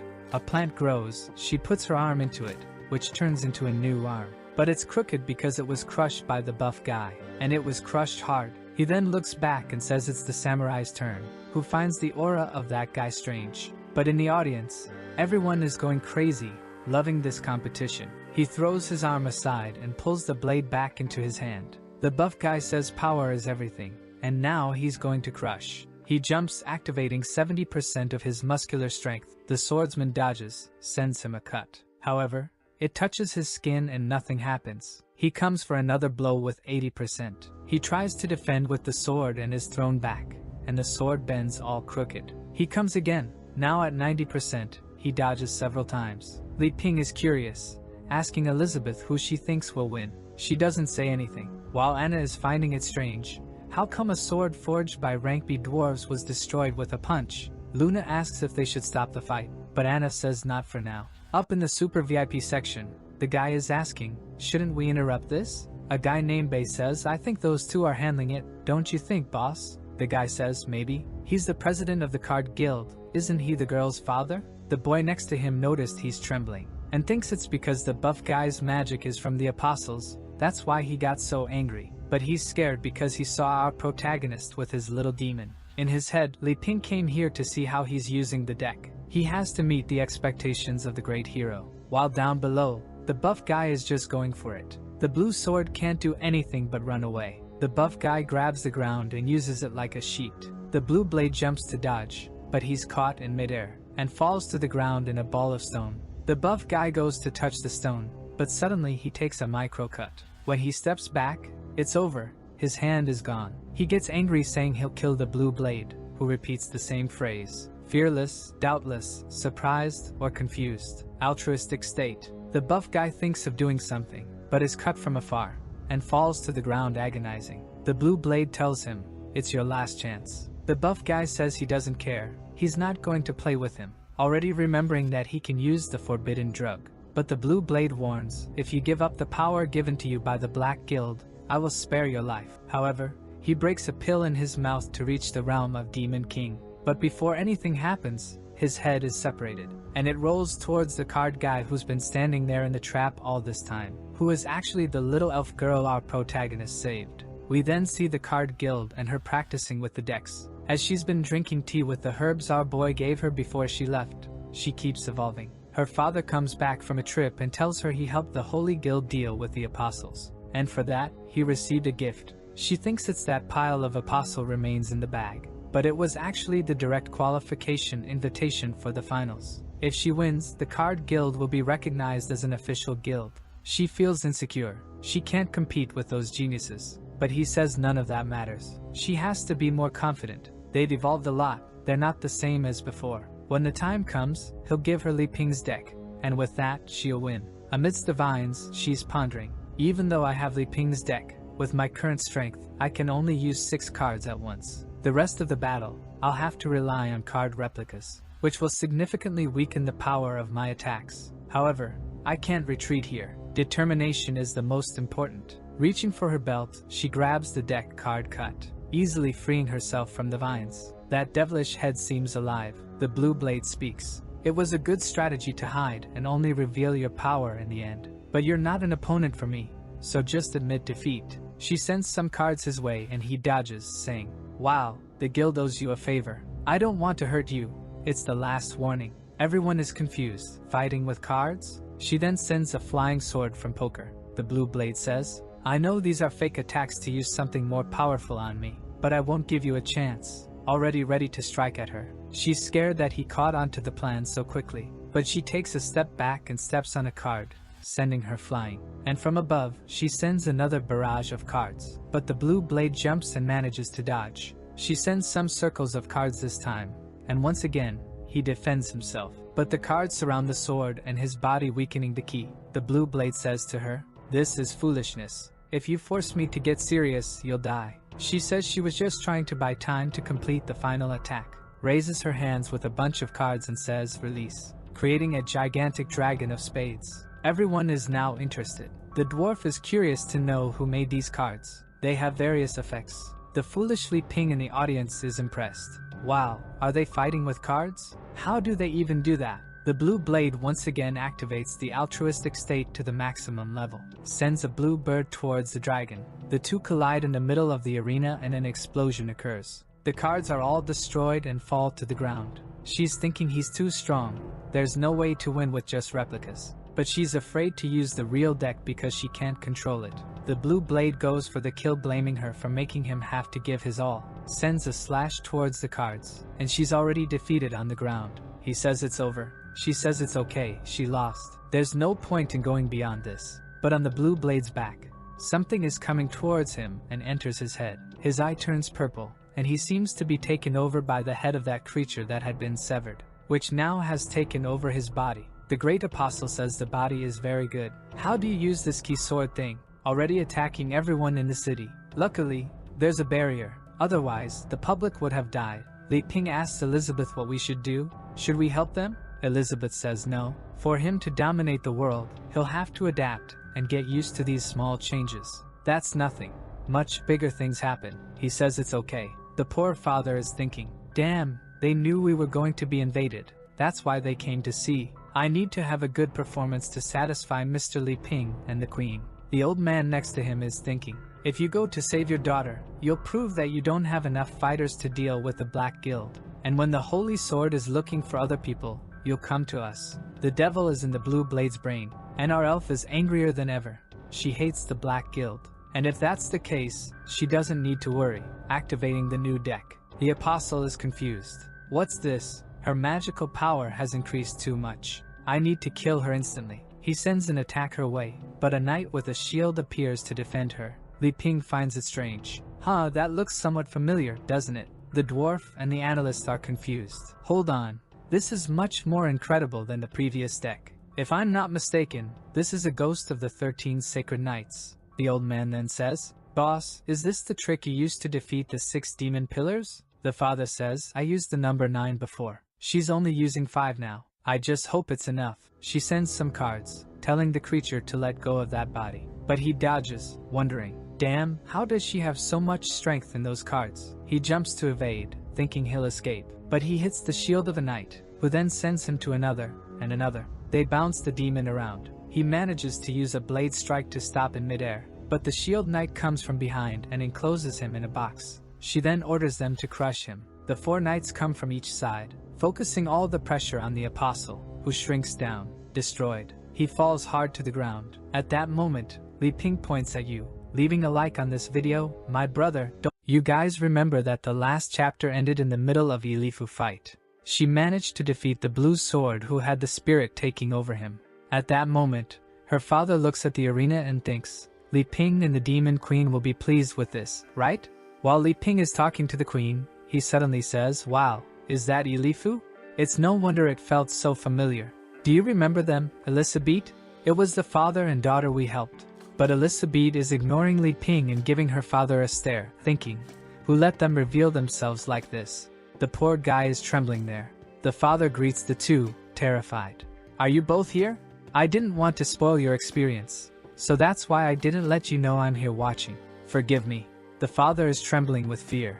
Now that Li Ping has noticed the old man there, he stands up and says, Hey, uncle, as expected, you're here too. I just realized it was Li Fu fighting. I have a bunch of things to ask you. The old man becomes even more insecure, wondering, a bunch of things? Is Li Ping not satisfied with the card skills? The other old wart-faced guy next to him is just thinking, who is this kid that the boss respects so much? The scene then shifts to a banquet where everyone gathers. Li Ping whispers to the queen, Why do you think they invited me here? The queen says it doesn't matter. He should take the chance to learn more about this realm. He'll need to hold many meetings when he rules the world. Li Ping agrees. He just tells her to stop talking about ruling the world or people will get the wrong idea. The old wart-faced man congratulates the elf father, saying the victory was amazing. However, the father responds, Old man of the sword, we'll discuss these small matters later. First, I want to introduce you to two guests. This young man here is someone who saved my daughter from the apostles of darkness. His name is Mr. Li Ping, and the woman beside him is. The father hesitates when he sees the queen staring at him. Father and daughter are startled. We can't say. The old man of the sword asks why. The father wants to speak, but clearly, there's a mark on his neck. If he opens his mouth, he'll die. Li Ping, seeing this, thinks, this father is so kind. He's afraid of exposing Elizabeth's identity to everyone and causing trouble for us. He then goes to Elizabeth and says, Hey Elizabeth, from now on, is it okay if you're kind of a novice princess? It's better to hide who you are. She turns around and says it doesn't matter. Li Ping then says, We're actually from a small nation in the south. I'm a minister there, and you can call me Li Ping. This person beside me is the princess. The waiter standing says, A princess from the south? My homeland is there, and I've never heard of you guys. The father ignores what the butler said and says, Mr. Li Ping taught me card skills. Li Ping says he's exaggerating. I don't even have that talent with cards. I wanted to learn from you. Actually, I even need someone to teach me swordsmanship. Luna says to the blue sword, Did you hear that? He wants to learn swordsmanship even though he can make such powerful cards? What's his plan? The blue sword tells her, Be careful, it's not time for us to talk about these things. Li Fu swallows hard and says, Mr. Li Ping, did you see my fight? Were my card skills satisfactory? Li Ping, who is confused, wonders skills, what is she talking about? The father interrupts and says, Li Ping, be honest with us. Was our performance lacking in some way? But Li Ping frowns and says there's nothing to comment on. I just didn't expect you to use my cards like that. The father starts sweating and begins to apologize. I had this idiotic idea to copy some cards and form a guild without your permission. The elf also apologizes. What she did in the fight is the best she can do. But Li Ping changes instantly and asks, What are you apologizing for? This way, more people can participate in the games, which is great. Li Fu asks him, Are you saying that because the cards carry power, it's good because more ordinary people can learn? The father says it must be that. A chance to promote the guild. Li Ping remembers. Oh damn it, they're talking about magical power, not just about cards. The guy sitting at the table with the monocle is just observing. This is very interesting. The girl has an extremely dominant magical power, while the other is completely suppressing it. I can't see anything. He's using the demonic lens. And at that moment, Elizabeth gives him a glance. And the guy starts sweating, wondering, Damn it, have I been found out? Impossible. I used the demonic lens to observe. There's no magical reflection, she can't know. But what is this oppressive feeling? Elizabeth looks at Li Ping and says she wants to kill one of them. Li Ping is shocked and asks what she means, pulls out a pudding and says, If you have any questions, you can ask at the end of the meeting. Here you go. She goes all chubby eater and happily takes the pudding. The old man of the sword then coughs and says, Enough chit-chat, let's get back to the main topic. With the competition event, I invited some people here, and I want to discuss an alliance. Because we urgently need to put an end to this black guild. The waiter then puts something on the table. A bag of black gears that were all used only in this championship by the players. Li Ping asks, Black gears? What is that? The father explains that when you accept the power of the Black Guild, they put these gears inside you that grow along with your power. The drunken dwarf says, 30 gears in the competition? It seems the Black Guild is already well infiltrated. But Luna says that the buffed guy had passed the sword purification test. Do they accept the power after being qualified? Anna, on the other hand, says that maybe the Black Guild has found a way to avoid purification. But the guy with the monocle explains that only those with a very low degree of fusion can be detected. This means that most of them don't even need to hide anything. Some people, when they accept the gear, lose control and become an apostle. In the second case, they can resist, but they have no control. And with that, they become a great apostle. In the last case, if the person can take on the gear and fully control the power of the demon king, they become a pillar servant to the king. But regardless of what happens, they are obliged to be loyal to the person who handed over the gear. The blue sword asks, "So I almost became a black apostle?" The guy with the monocle says there's no way to know. He was controlled, but he wasn't integrated. But considering his skills, if he had really been controlled, he would have become a pillar of the demon king. The old man of the sword says, "Thank goodness the boss was here to help, right? I wouldn't know what to do with these old bones of mine." The card old man says he was also a member of the Holy Guild, and so he has to help. The blue sword says, "When the guild was in trouble, I was on a mission outside and couldn't fight the black apostles. But today I saw the card skills that killed one of the 6 pillars. I was convinced with my defeat. Ilifu, you are a strong girl." But she points to our Li Ping and says it's all because of him. She only has this power because of the cards she received. The dwarf wants to know where Li Ping learned to make these cards and if he's a blacksmith. Moreover, he sees the sword on Li Ping's back and knows that it's of extreme value. Li Ping says he just likes to do some handiwork from time to time at home. Just to pass the time, there's no forge or anything involved. The dwarf says he's a very humble young man, while Luna says if the sword saint were here, the Black Guild wouldn't even dare to invade. Anna says she's saying too much, and Li Ping asks the boss, Ilifu's father, if this so-called sword saint is the most powerful swordsman, and where he is.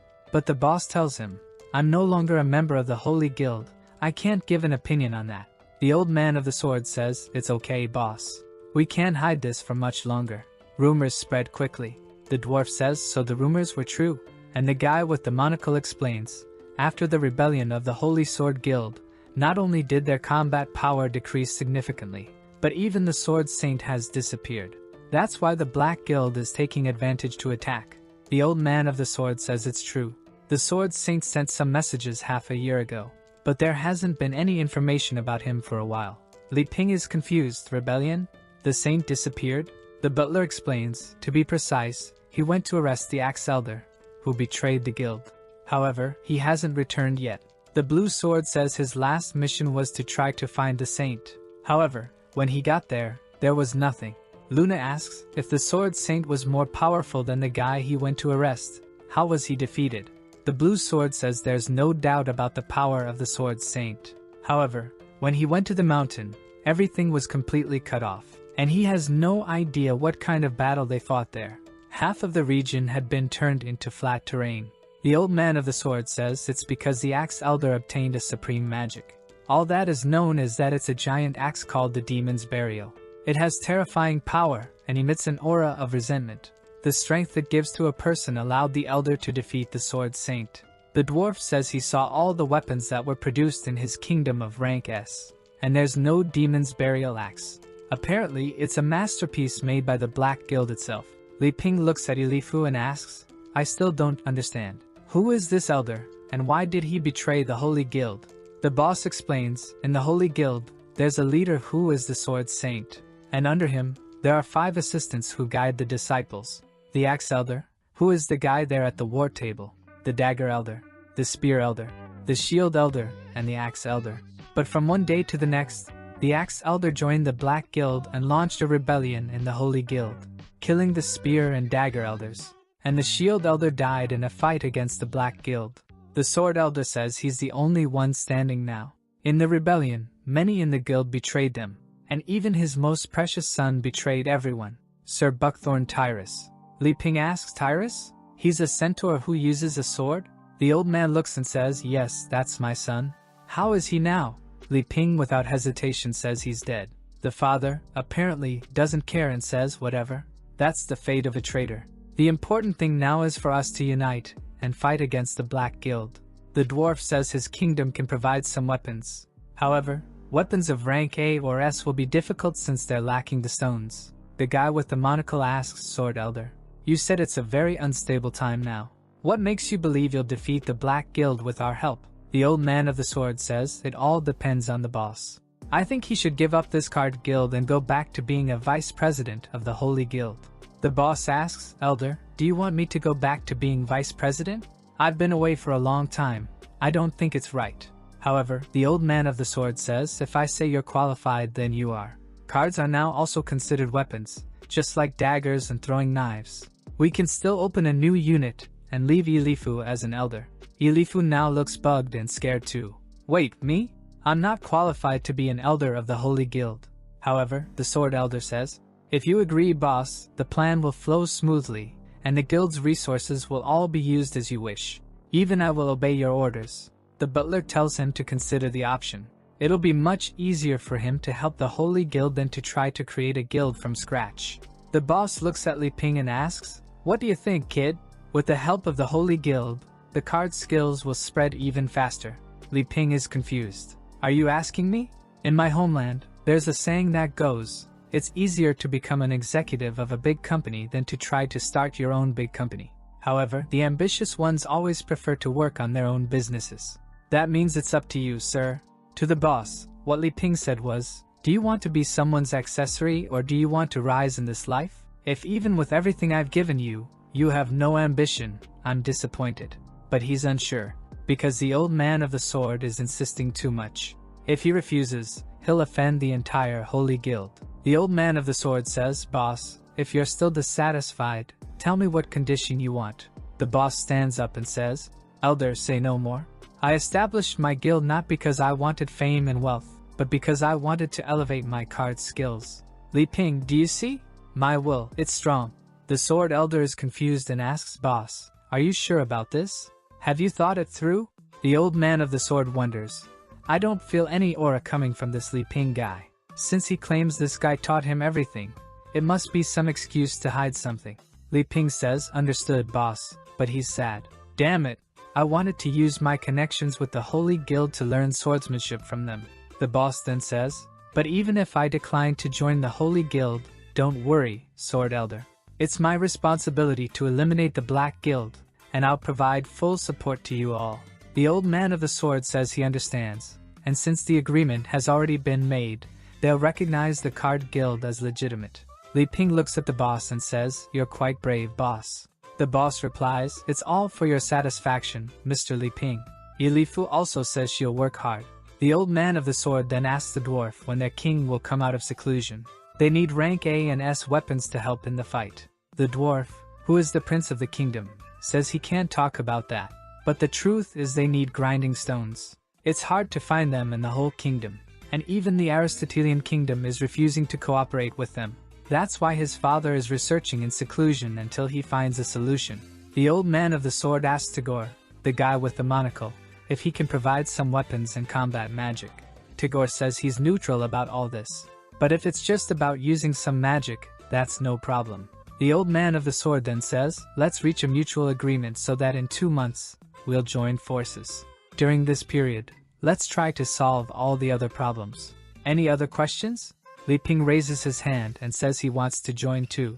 The old man asks, "Do you want to join the fight against the Black Guild?" Li Ping says, "No, actually, I want to join your guild to learn swordsmanship. Even though I've been stagnant for a long time, it's never too late to start learning, right?" The father and daughter ask if he's joking. He wants to learn swordsmanship? Li Ping says it's the princess's idea. If they want to know the reason, ask her. Elizabeth is quite relaxed, enjoying her endless pudding there. It's truly magical. But obviously, father and daughter would never question the queen's decisions. The old man says it's no problem, but there are many types of swordsmanship. I'd like to know what your magical power is. Li Ping, somewhat embarrassed, says, "I tested it before, and it's kind of low 0. I'm not good with magic." The butler behind the elder says, "If you're not good with magic, there's no way you can use the skills taught by the elder." Li Ping asks, "Isn't there something common, like a fencing technique that doesn't require magical power?" The old man explains that there is, but only one person knows this type of swordsmanship. It's our president, the sword saint. If you find her, she'll surely teach you. Apparently, the sword saint is a woman. The boss says, Li Ping, I think the only person qualified to teach you is the sword saint. Poor Li Ping is there. No one wants to help me. They're sending me to find this person just to avoid me. At that moment, Tagore says, wait, starts to jot down some things, makes a drawing that starts floating, and says, I recently acquired some sword magic, maybe they'll help you. Li Ping takes it and looks, damn, how do I use this? While Elizabeth's pudding just finished, Li Ping shows it to her, look at this, it has sword skills. She, angrily, I finished my pudding, and you already want to talk about business? She squishes the pudding cup and crushes Tagore in the chair, blowing up his body. She then says she had to get rid of a bug trying to act smart. The scene then changes to a desert where an explosion occurs, and guess who appeared? The sword saint. Now there's a bulky one and a skinny one for our hero. Her name is Chitsi Saugus, and she's saying, get out, stop hiding. The old axe man appears and says, what's your problem? Why are you coming here to stir things up? Chitsi tells him, old axe man, I came here to clean up your mess of joining the Black Guild, and I'm going to eliminate you today. She makes a cutting motion with her hand that tears through the entire desert. The old axe man defends and sends back a black aura in her direction. She easily dodges it. The axe guy says, now that the integration between me and the demon's burial is becoming deeper and deeper, your threat is becoming irrelevant. Now I'm going to start hurting you. Chitsi tells him, if you keep acting like this, soon you'll be completely controlled by that axe and you'll lose yourself. Wake up. But the bearded guy says, lose myself. So what? After experiencing this supreme power, losing oneself in it is a privilege. Everything will be fine. Take on my demon's burial body. An aura starts running through his body and the crazy guy pulled out. What the hell is this? There's a woman's chest. Now still speaking with a woman's voice. Resentment. You want to abandon me? I won't let you. The transformation continues and the guy turned into a hot woman from the neck down like that. Chitsi tells him, you idiot. You're now completely under the control of that black gear. The old axe man who is now the demon's burial says, are you talking about this? He puts his hand on the gear and pulls it out, ripping out all the ugly face of the old man. And now, welcome there, you're a great eye candy for me. This is really the true power-up. Fixing her hair, she says she's feeling much better now. Chitsi says she's going to destroy her now. She draws her sword called Phantom, which was produced with materials from the Ghost Horse King and forged by the King Dwarf. The unnamed Calarium points to the big axe and says, Stinker, come on. According to the following, the sword saint is on her back. She sent a missed cut, the whole field explodes. The sand rises and a crater opens up. Chitsi says the old axe man is dead. There's no reason for me to show you pity, it's over. But her sword starts to crack and fall apart. The demon looks back and says, my body felt a slight impact from your blow. But if you're capable of doing that, it's clear that you're very powerful. Do you have any other tricks? Now Chitsi is worried. This sword was practically indestructible and barely managed to hurt her. The devil says, if you're done, I'm going to start warming up. Be careful now, okay? The demon literally starts warming up, stretching her legs, stretching her little arm. While Chitsi starts summoning all her weapons, grabs a scroll, throws everything up, weapon fusion, combines a spear with a scythe, with a dagger, starts exploding everything. Even her eye has a pentagram.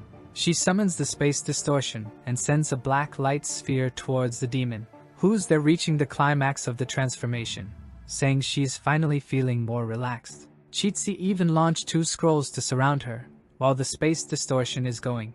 The demon warming up says she's being underestimated. Chitsi says she'll have to use the destruction sorcery. She grabs a hammer and hits it on the space distortion, with the spear on the tip, with the scrolls surrounding it, and sends it all up at once. But in 0.001 seconds she gives a little smile, sends a cut. After another 0.001 the cut begins to go through everything the sword saint had sent, tearing through the entire desert. In 0.004 the cut is going ahead of her, and she feels death is coming and that she's going to be cut. She then summons a protection from the 7 sword guards, but the blow comes and starts to break the swords. 0.05 passed, and she sees she's going to be cut in half again. But unfortunately this time she has nothing to do. She is struck and the swords break. In less than half a second she's done, and falls to the ground. The demon looking down from the sky says she's very inadequate. Now that she's warmed up it's time to deal with what matters. The axe then starts looking around. She sees through the eye that starts looking for something. The vision travels the planet and looks at who she's eyeing, Elizabeth. She says she's going there now, while Elizabeth is running to get the controller and some chips to stay very calm. She tells Li Ping that he was always right. Staying at home eating potato chips and watching TV is much better. Leave dominating the world to others. Li Ping flops onto the couch too and says, "Man, I'm mentally exhausted. This whole world domination thing is not for me." However, the queen says that now they've agreed, she'll help him so he shouldn't worry. Li Ping says, "Hey Elizabeth, but you should have warned me before doing something like that." She munches on a potato chip, saying he's a very demanding boy. Back to the moment when Tagore exploded. The old sword guy is startled. The butler behind him draws the sword. Everyone gets ready. Even the poor blue sword guy who's beat up draws the last of his energy. While the dwarf is very relaxed drinking and saying the show is going to be good. The boss stands up and tells everyone to calm down and listen to him. He looks at Li Ping and says, "Sir, can you explain?" Li Ping is there but doesn't know what to say. Oh, Elizabeth then says, "With your level, no wonder you're being infiltrated by the Black Guild." Li Ping asks what she means. Oh, Elizabeth then tells everyone to pay attention. She uses the deconstruction magic of that power Tagore had given Li Ping, which falls to the ground with a parasite.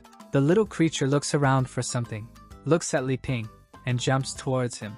Li Ping gets startled and the creature comes at him all excited. Elizabeth just squeezes her little finger, and it's crushed.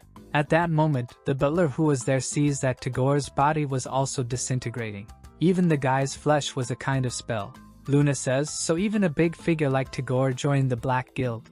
And Anna says now it makes sense why so many people are joining. With so many powerful people, of course, they won't refuse. Elizabeth says their techniques are ridiculous. Nothing more than a bunch of idiotic gears. Li Ping is biting his fingers like an idiot wondering, what was that parasite thing? It would hurt if it bit me. The old man then asks Elizabeth how she knew about the parasite. But she gives him a stare and says it's none of his business. The old man is losing his mind and says, "The Holy Guild is getting weak, but it doesn't accept this kind of disrespect." The poor boss is now getting into trouble. Damn, the old man is very sensitive. He doesn't like his pride being hurt. But he doesn't know the identities of Mr. Li Ping and the queen. He must think they are beneath him for sure. If he offends her, the consequences here will be catastrophic. The boss then tries to smooth things over. "Mr. Li Ping, could you please explain?" But he says, "I still don't understand anything either." Elizabeth pulls his arm, giving him a little squeeze with her mountains. Takes him away and says, "It's time for afternoon tea. We'll discuss later. Bye." Li Ping says goodbye to the boss, saying until next time. The boss already knows that now everything will fall on him. How am I going to explain all this to the chief? Elizabeth looks at him and asks if he's done. The boss stays quiet, says nothing more. They then leave and the old sword guy tells the butler to investigate the southern region. Back at the house, Li Ping says, "If you're going to do something like that in the future, let me know beforehand. I have to be mentally ready." Elizabeth thinks there are two important things to know. That guy's eye was definitely forged by Jim's eye, the red-eye demon. Secondly, the black magic he was using was different from the Black Guild. So clearly there are some other even more powerful forces that haven't moved yet. But maybe none of this matters, since Amelia eradicated the Black Guild's headquarters. All that's left are some demons for Li Ping to play adventurer with. Li Ping on the couch is saying, "That parasite thing scared me. How did you know it was a bad guy? Teach me that. Must be magic, right? I have no talent for that." Elizabeth thinks, when someone uses that eye, they can see the reflection of magic. To detect that, you have to be as powerful as me. However, Li Ping's clothes don't detect magic reflections. They can perceive any malicious intent before the person does anything. In her head, Li Ping is saying, "Just admit it already, my clothes are better than all your powers." She angrily eats the potato chip, saying, "I'm not going to teach you anything." Li Ping then asks, "What do I do now? Is it really enough to just swing a sword 1,000 times a day? I need to learn, I don't know, some other moves, right? The Holy Sword Lady is missing. Why don't you teach me a little?" Elizabeth says, "No, our agreement has 3 requirements. First, you have to conquer the world with your swordsmanship and magic. Second, besides your clothes, you can't take any other item created by you. And third, I'll go with you, but I won't teach you magic or swordsmanship." Li Ping asks, "When did we agree to that?" She says now. Li Ping says, "Oh, then I'll ask Uncle Boss. Even though he's moved on to cards, I think he can still teach me something. At that moment, the sword becomes Alpha again, saying, better give up. I didn't feel any pure swordsmanship in them. They can't teach you anything. Li Ping asks, what's this about pure swordsmanship? Alpha explains that it's because they all use magic in their swords. To have pure swordsmanship, it's only someone who has no magic at all. The protagonist thinks it makes sense, right? In a magical world, everyone will use power to strengthen their swords. So you know what? He gets up and says he knows what to do. Alpha tells him to stay. He just showed up, but our guy's already gone. Alpha then looks at the house wondering, what kind of place is this that he prefers to stay here instead of ruling the world? Let me investigate. He sees a microwave, a fan, a cleaning robot, a bunch of weird stuff. What are these things? At that moment, he feels a blade slicing through him and gets scared. What the hell was that? Was it Li Ping? No, such an intense killing intent isn't his thing. He looks at Elizabeth. Was it her? No, her killing intent would be more violent. He then realizes the aura coming from the kitchen utensils and gets confused, saying, I am the sacred sword. A kitchen knife wouldn't do this to me, right? Li Ping screams and Alpha gets scared. The poor guy runs away saying he doesn't want to stay there anymore. Our protagonist doesn't understand what's going on. Never mind, I finally found it. A Tai Chi sword exercise book. Helps to prolong life and cure diseases. Stay fit and let's uncover the mysteries of nature. Li Ping opens it confidently. I always thought this would be useless. Good thing I always kept it on my shelf. He reads it, closes it. Damn, there are 13 moves that seem simple. Can men and women use it? But can I use this in combat? He then asks Elizabeth if she found the sword manual. Can she help? But Elizabeth says, I've eaten so many potato chips that I'm tired. Go there and figure it out yourself. I want to lie down here. Our hero says, okay then, I'll find Alpha and test it with him. Seeing him leave through the door, she thinks, you have no idea how to perfect swordsmanship. You're going to hit a wall and not know how to solve it. That's when I'll appear to guide you, and then you'll realize my superiority. Li Ping then goes to the garden calling for Alpha, but he's there in sword form. Our hero asks, why are you transformed into a sword again? If you keep ignoring me, I'll start practicing without consent. He ignores, opens the book. Let's go. First move, stretch your arms saying, like a dragonfly touching the water. The scene changes to 3,000 kilometers away. That big toad who is Wang Kai's friend is beaten up. He's casting spells to use some techniques. But the demoness is there saying that killing him will make the others obey. She strikes with agility, flexibility, and power. She kicks the toad in the stomach and he's thrown far away and explodes on the ground, finished. The toad has a hole in his chest and she walks away saying, there are so many high-level creatures protecting you. But enough, I will end them all so you won't hide anymore. From today on, your peaceful days are over. At that moment, a barrier appears above him. Up there on the toad, Wang Kai is very calm. The demoness recognizes, here comes an enemy who will give me trouble. Wang Kai looks and barks. The toad says, since you're going to battle, I'll rest, and disappears in the smoke.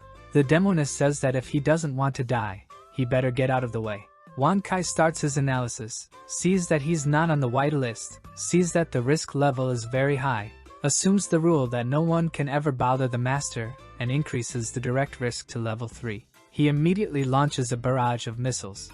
The entire field explodes, and far away, our boy is practicing his Tai Chi techniques. After a while, he's confident, wow, I managed to do them all, it's not that difficult after all. At that moment, the sword transforms back, and our protagonist asks Alpha what happened. But when he looks at Alpha, he sees him cultivating. Opening his eyes slowly, Alpha says he finally recovered. Li Ping then asks for some tips on the swordsmanship he was practicing. Alpha is confused. Swordsmanship? What is he talking about? Li Ping pats his head, saying he knows that the techniques he was practicing are more for exercise. They're not that good for combat.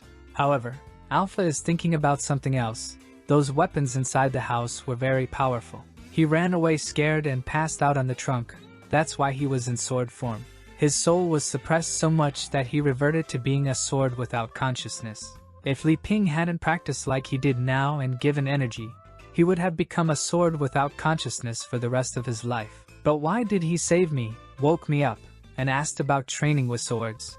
Then he imagines Li Ping saying, my little boy, the waters and the seas are deep. Now you understand why I never cared about using you or finding the demon queen? Compared to what I have here, you're just a piece of garbage. Alpha, trembling, says, sorry sir, I was foolish. He starts to have an existential crisis. Why did I come here? What am I doing? I don't know who I am. He turns back into a sword, saying, I want to get out of this place, and flies away. Li Ping shouts, but I need someone to teach me. Back with the demoness, explosions are happening. She's getting a bit worn out, saying, are you really going to be a lackey for the rest of your life? Cooperate with me, and let's destroy this world. But Wang Kai is just barking at her. The demoness says he doesn't appreciate the favor. She only asked for cooperation to save time. She's not afraid of him, and she goes to attack, either with a sword slash or a piercing shot. But Wang Kai just jumps to the side, and the attack tears up the entire ground. Wang Kai analyzes the strike and sees it will reach the Earth's core, and that would disrupt the life of our dear Li Ping, as the magma would destroy that region. If that's the case, it has to be stopped, so he intervenes and grabs her attack. She takes advantage of him absorbing the blow to attack again, but Wang Kai pulls out a second hand and absorbs her other attack. Then he begins to drain both of them, who disappear into nothingness and fill up his battery. She becomes enraged, saying, you bastard, you're absorbing my attacks? Wang Kai tells her, thank you very much for the energy. If you want to leave, I'll let you. She pulls out the demon burial and says, this strike was meant to end that heartless person. But now I have no choice. I will have to finish you off, dog. The constant destruction of hope, the eternal torment of waiting, the sadness and anger of being abandoned, the resentment I've accumulated for 500 years. It's all gathered now and about to explode. Filthy dog, now that you've seen this, you're about to be cut in half and die. She sends her final resentment towards him. Wang Kai is scratching himself very calmly, then he grabs a mirror from behind him. A small, absolutely smooth mirror, a creation of Li Ping's. The entire attack hits it and is reflected. The poor demoness is confused. Even the Axe's eye can't believe the power returned. It stops in the galaxies and explodes on some planets. The poor demoness is in disbelief, looking at her 500 years of resentment gone like this. Wang Kai then releases some drones. The demoness tries to react, but she's surrounded by the drones, which build a force field. Wang Kai is lying down, saying this is the second strong woman who invaded. But after getting beaten up by the first one, he strengthened himself to deal with any risk. He increases the force field to 50. She starts to explode and melt, saying it can't end like this. She starts screaming that she won't give up, but it's already up to 100. The weapon's eye is agonizing, and everything explodes, and she falls to the ground. Wang Kai stretches and says that the people who have been coming lately are very strong, and he'll need to improve.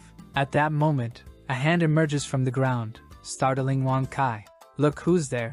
It's the Sword Saint coming to give our boy some careful teaching. She had a legendary lucky pendant that saved her. Back at the house, Elizabeth is watching TV, but she's getting annoyed by all the commercials. What a nuisance, so many ads. I'm going to tell Li Ping to get me a premium subscription. But suddenly, she realizes that the potato chips are finished. She looks into the bottom of the bag and says the best part is there. She puts her thumb in there and jokes, saying it's very good and satisfying to lick it. She throws the bag in the trash, puts on her slippers, and opens the door, thinking, it's almost time. Li Ping must be suffering so much with his sword training. He has no idea how much I had to suffer to master the art of swordsmanship. When you're on the verge of giving up and thinking it's impossible, I'll appear to guide you. Seeing it from this perspective, I'm really stronger than him. She says, you're not being lazy, right? How's your training going? I came to check. Li Ping responds, Elizabeth, are you here? I didn't notice you were talking. Sorry, I was in my meditation. She gets a little angry and replies, so that's it? It seems like you practiced well. But I think you're confused. You were supposed to be practicing swordsmanship, not meditation. Li Ping puts his wooden stick on her face and says, do you think this is useless? These are strengthening exercises. It's very important to cultivate the body and mind. While you were eating potato chips and sleeping, I mastered the 13 positions of Tai Chi swordsmanship. Do you want me to demonstrate them, and then you can guide me? She laughs with a smug look and says, okay then. But just so you know, you're making a fool of yourself, and I won't stop you. Do you really think you've mastered any sword skills in that short time? Li Ping spins the stick in his hand and says, the most important thing about Tai Chi is to have a calm mind. Eyes closed and a straight posture. He then performs the first movement. The dragonfly touches the water. Elizabeth observes and thinks, quite powerful for just one movement. But he's the legendary hero. And I've been living with him for a year. I'm used to this. But this seems so calm that I would say it's not a threat at all. Where will a destructive power come from? Li Ping continues, now, the second movement. The swallow captures the insects. Third movement, dust floating in the wind. A tornado starts forming in the sky. Elizabeth becomes alarmed, thinking, wait, the power is changing? But Li Ping doesn't stop. It's time for me to change my posture. I throw the stick up. Fourth movement, sudden storm. Elizabeth begins to prepare a power of her own, wondering, how did he reach this level so quickly? I have to surpass him. She draws her sword, looking fierce and magnificent, and says, not bad, let me guide you a bit. Li Ping continues, fifth movement, the blue dragon out of water. The dragon emerges from the water. Elizabeth activates the demonic sword of destruction, summoning a dragon and sending it towards Li Ping's. The dragons clash, and Elizabeth's dragon is destroyed. All that remains in the sky is a peaceful blue. Elizabeth is seething with anger. What the hell, it makes no sense. Why am I so much weaker than you? Li Ping continues, when you're calm, your mind lacks nothing. When you're still, you're at peace. Every movement must be calm regardless of the events that happen. Only then can you understand the true Tai Chi. Dipping a little into the water on the ground, activating the eighth movement, the moon in the water. Literally, a moon emerges from the water. Well-explained name, thank you. Everything starts exploding, and Elizabeth says, Li Ping, you stinky. You pretend to be weak to do these things to me again. But it's okay, if it's about swordsmanship, I won't lose to you. The moon continues to grow, and she says it's time to get serious, no more mercy. But her foot starts to come out of the river, and she's floating and thinking, is this bastard trying to use gravity against me? I won't allow it.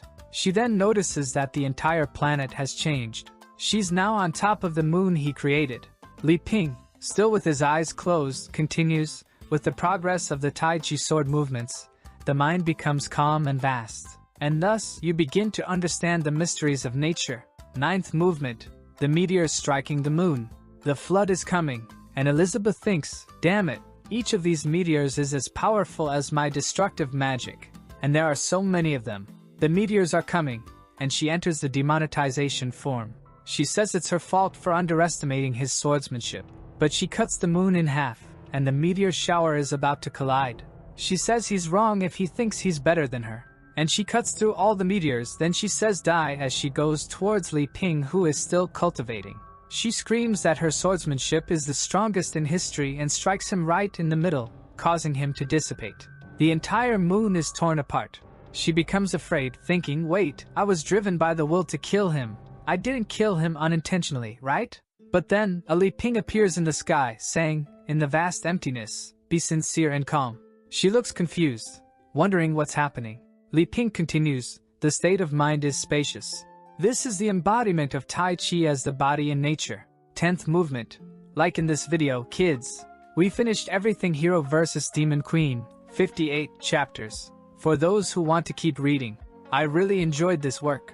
I've seen a lot of people who wanted the protagonist to realize he's strong and just end everything.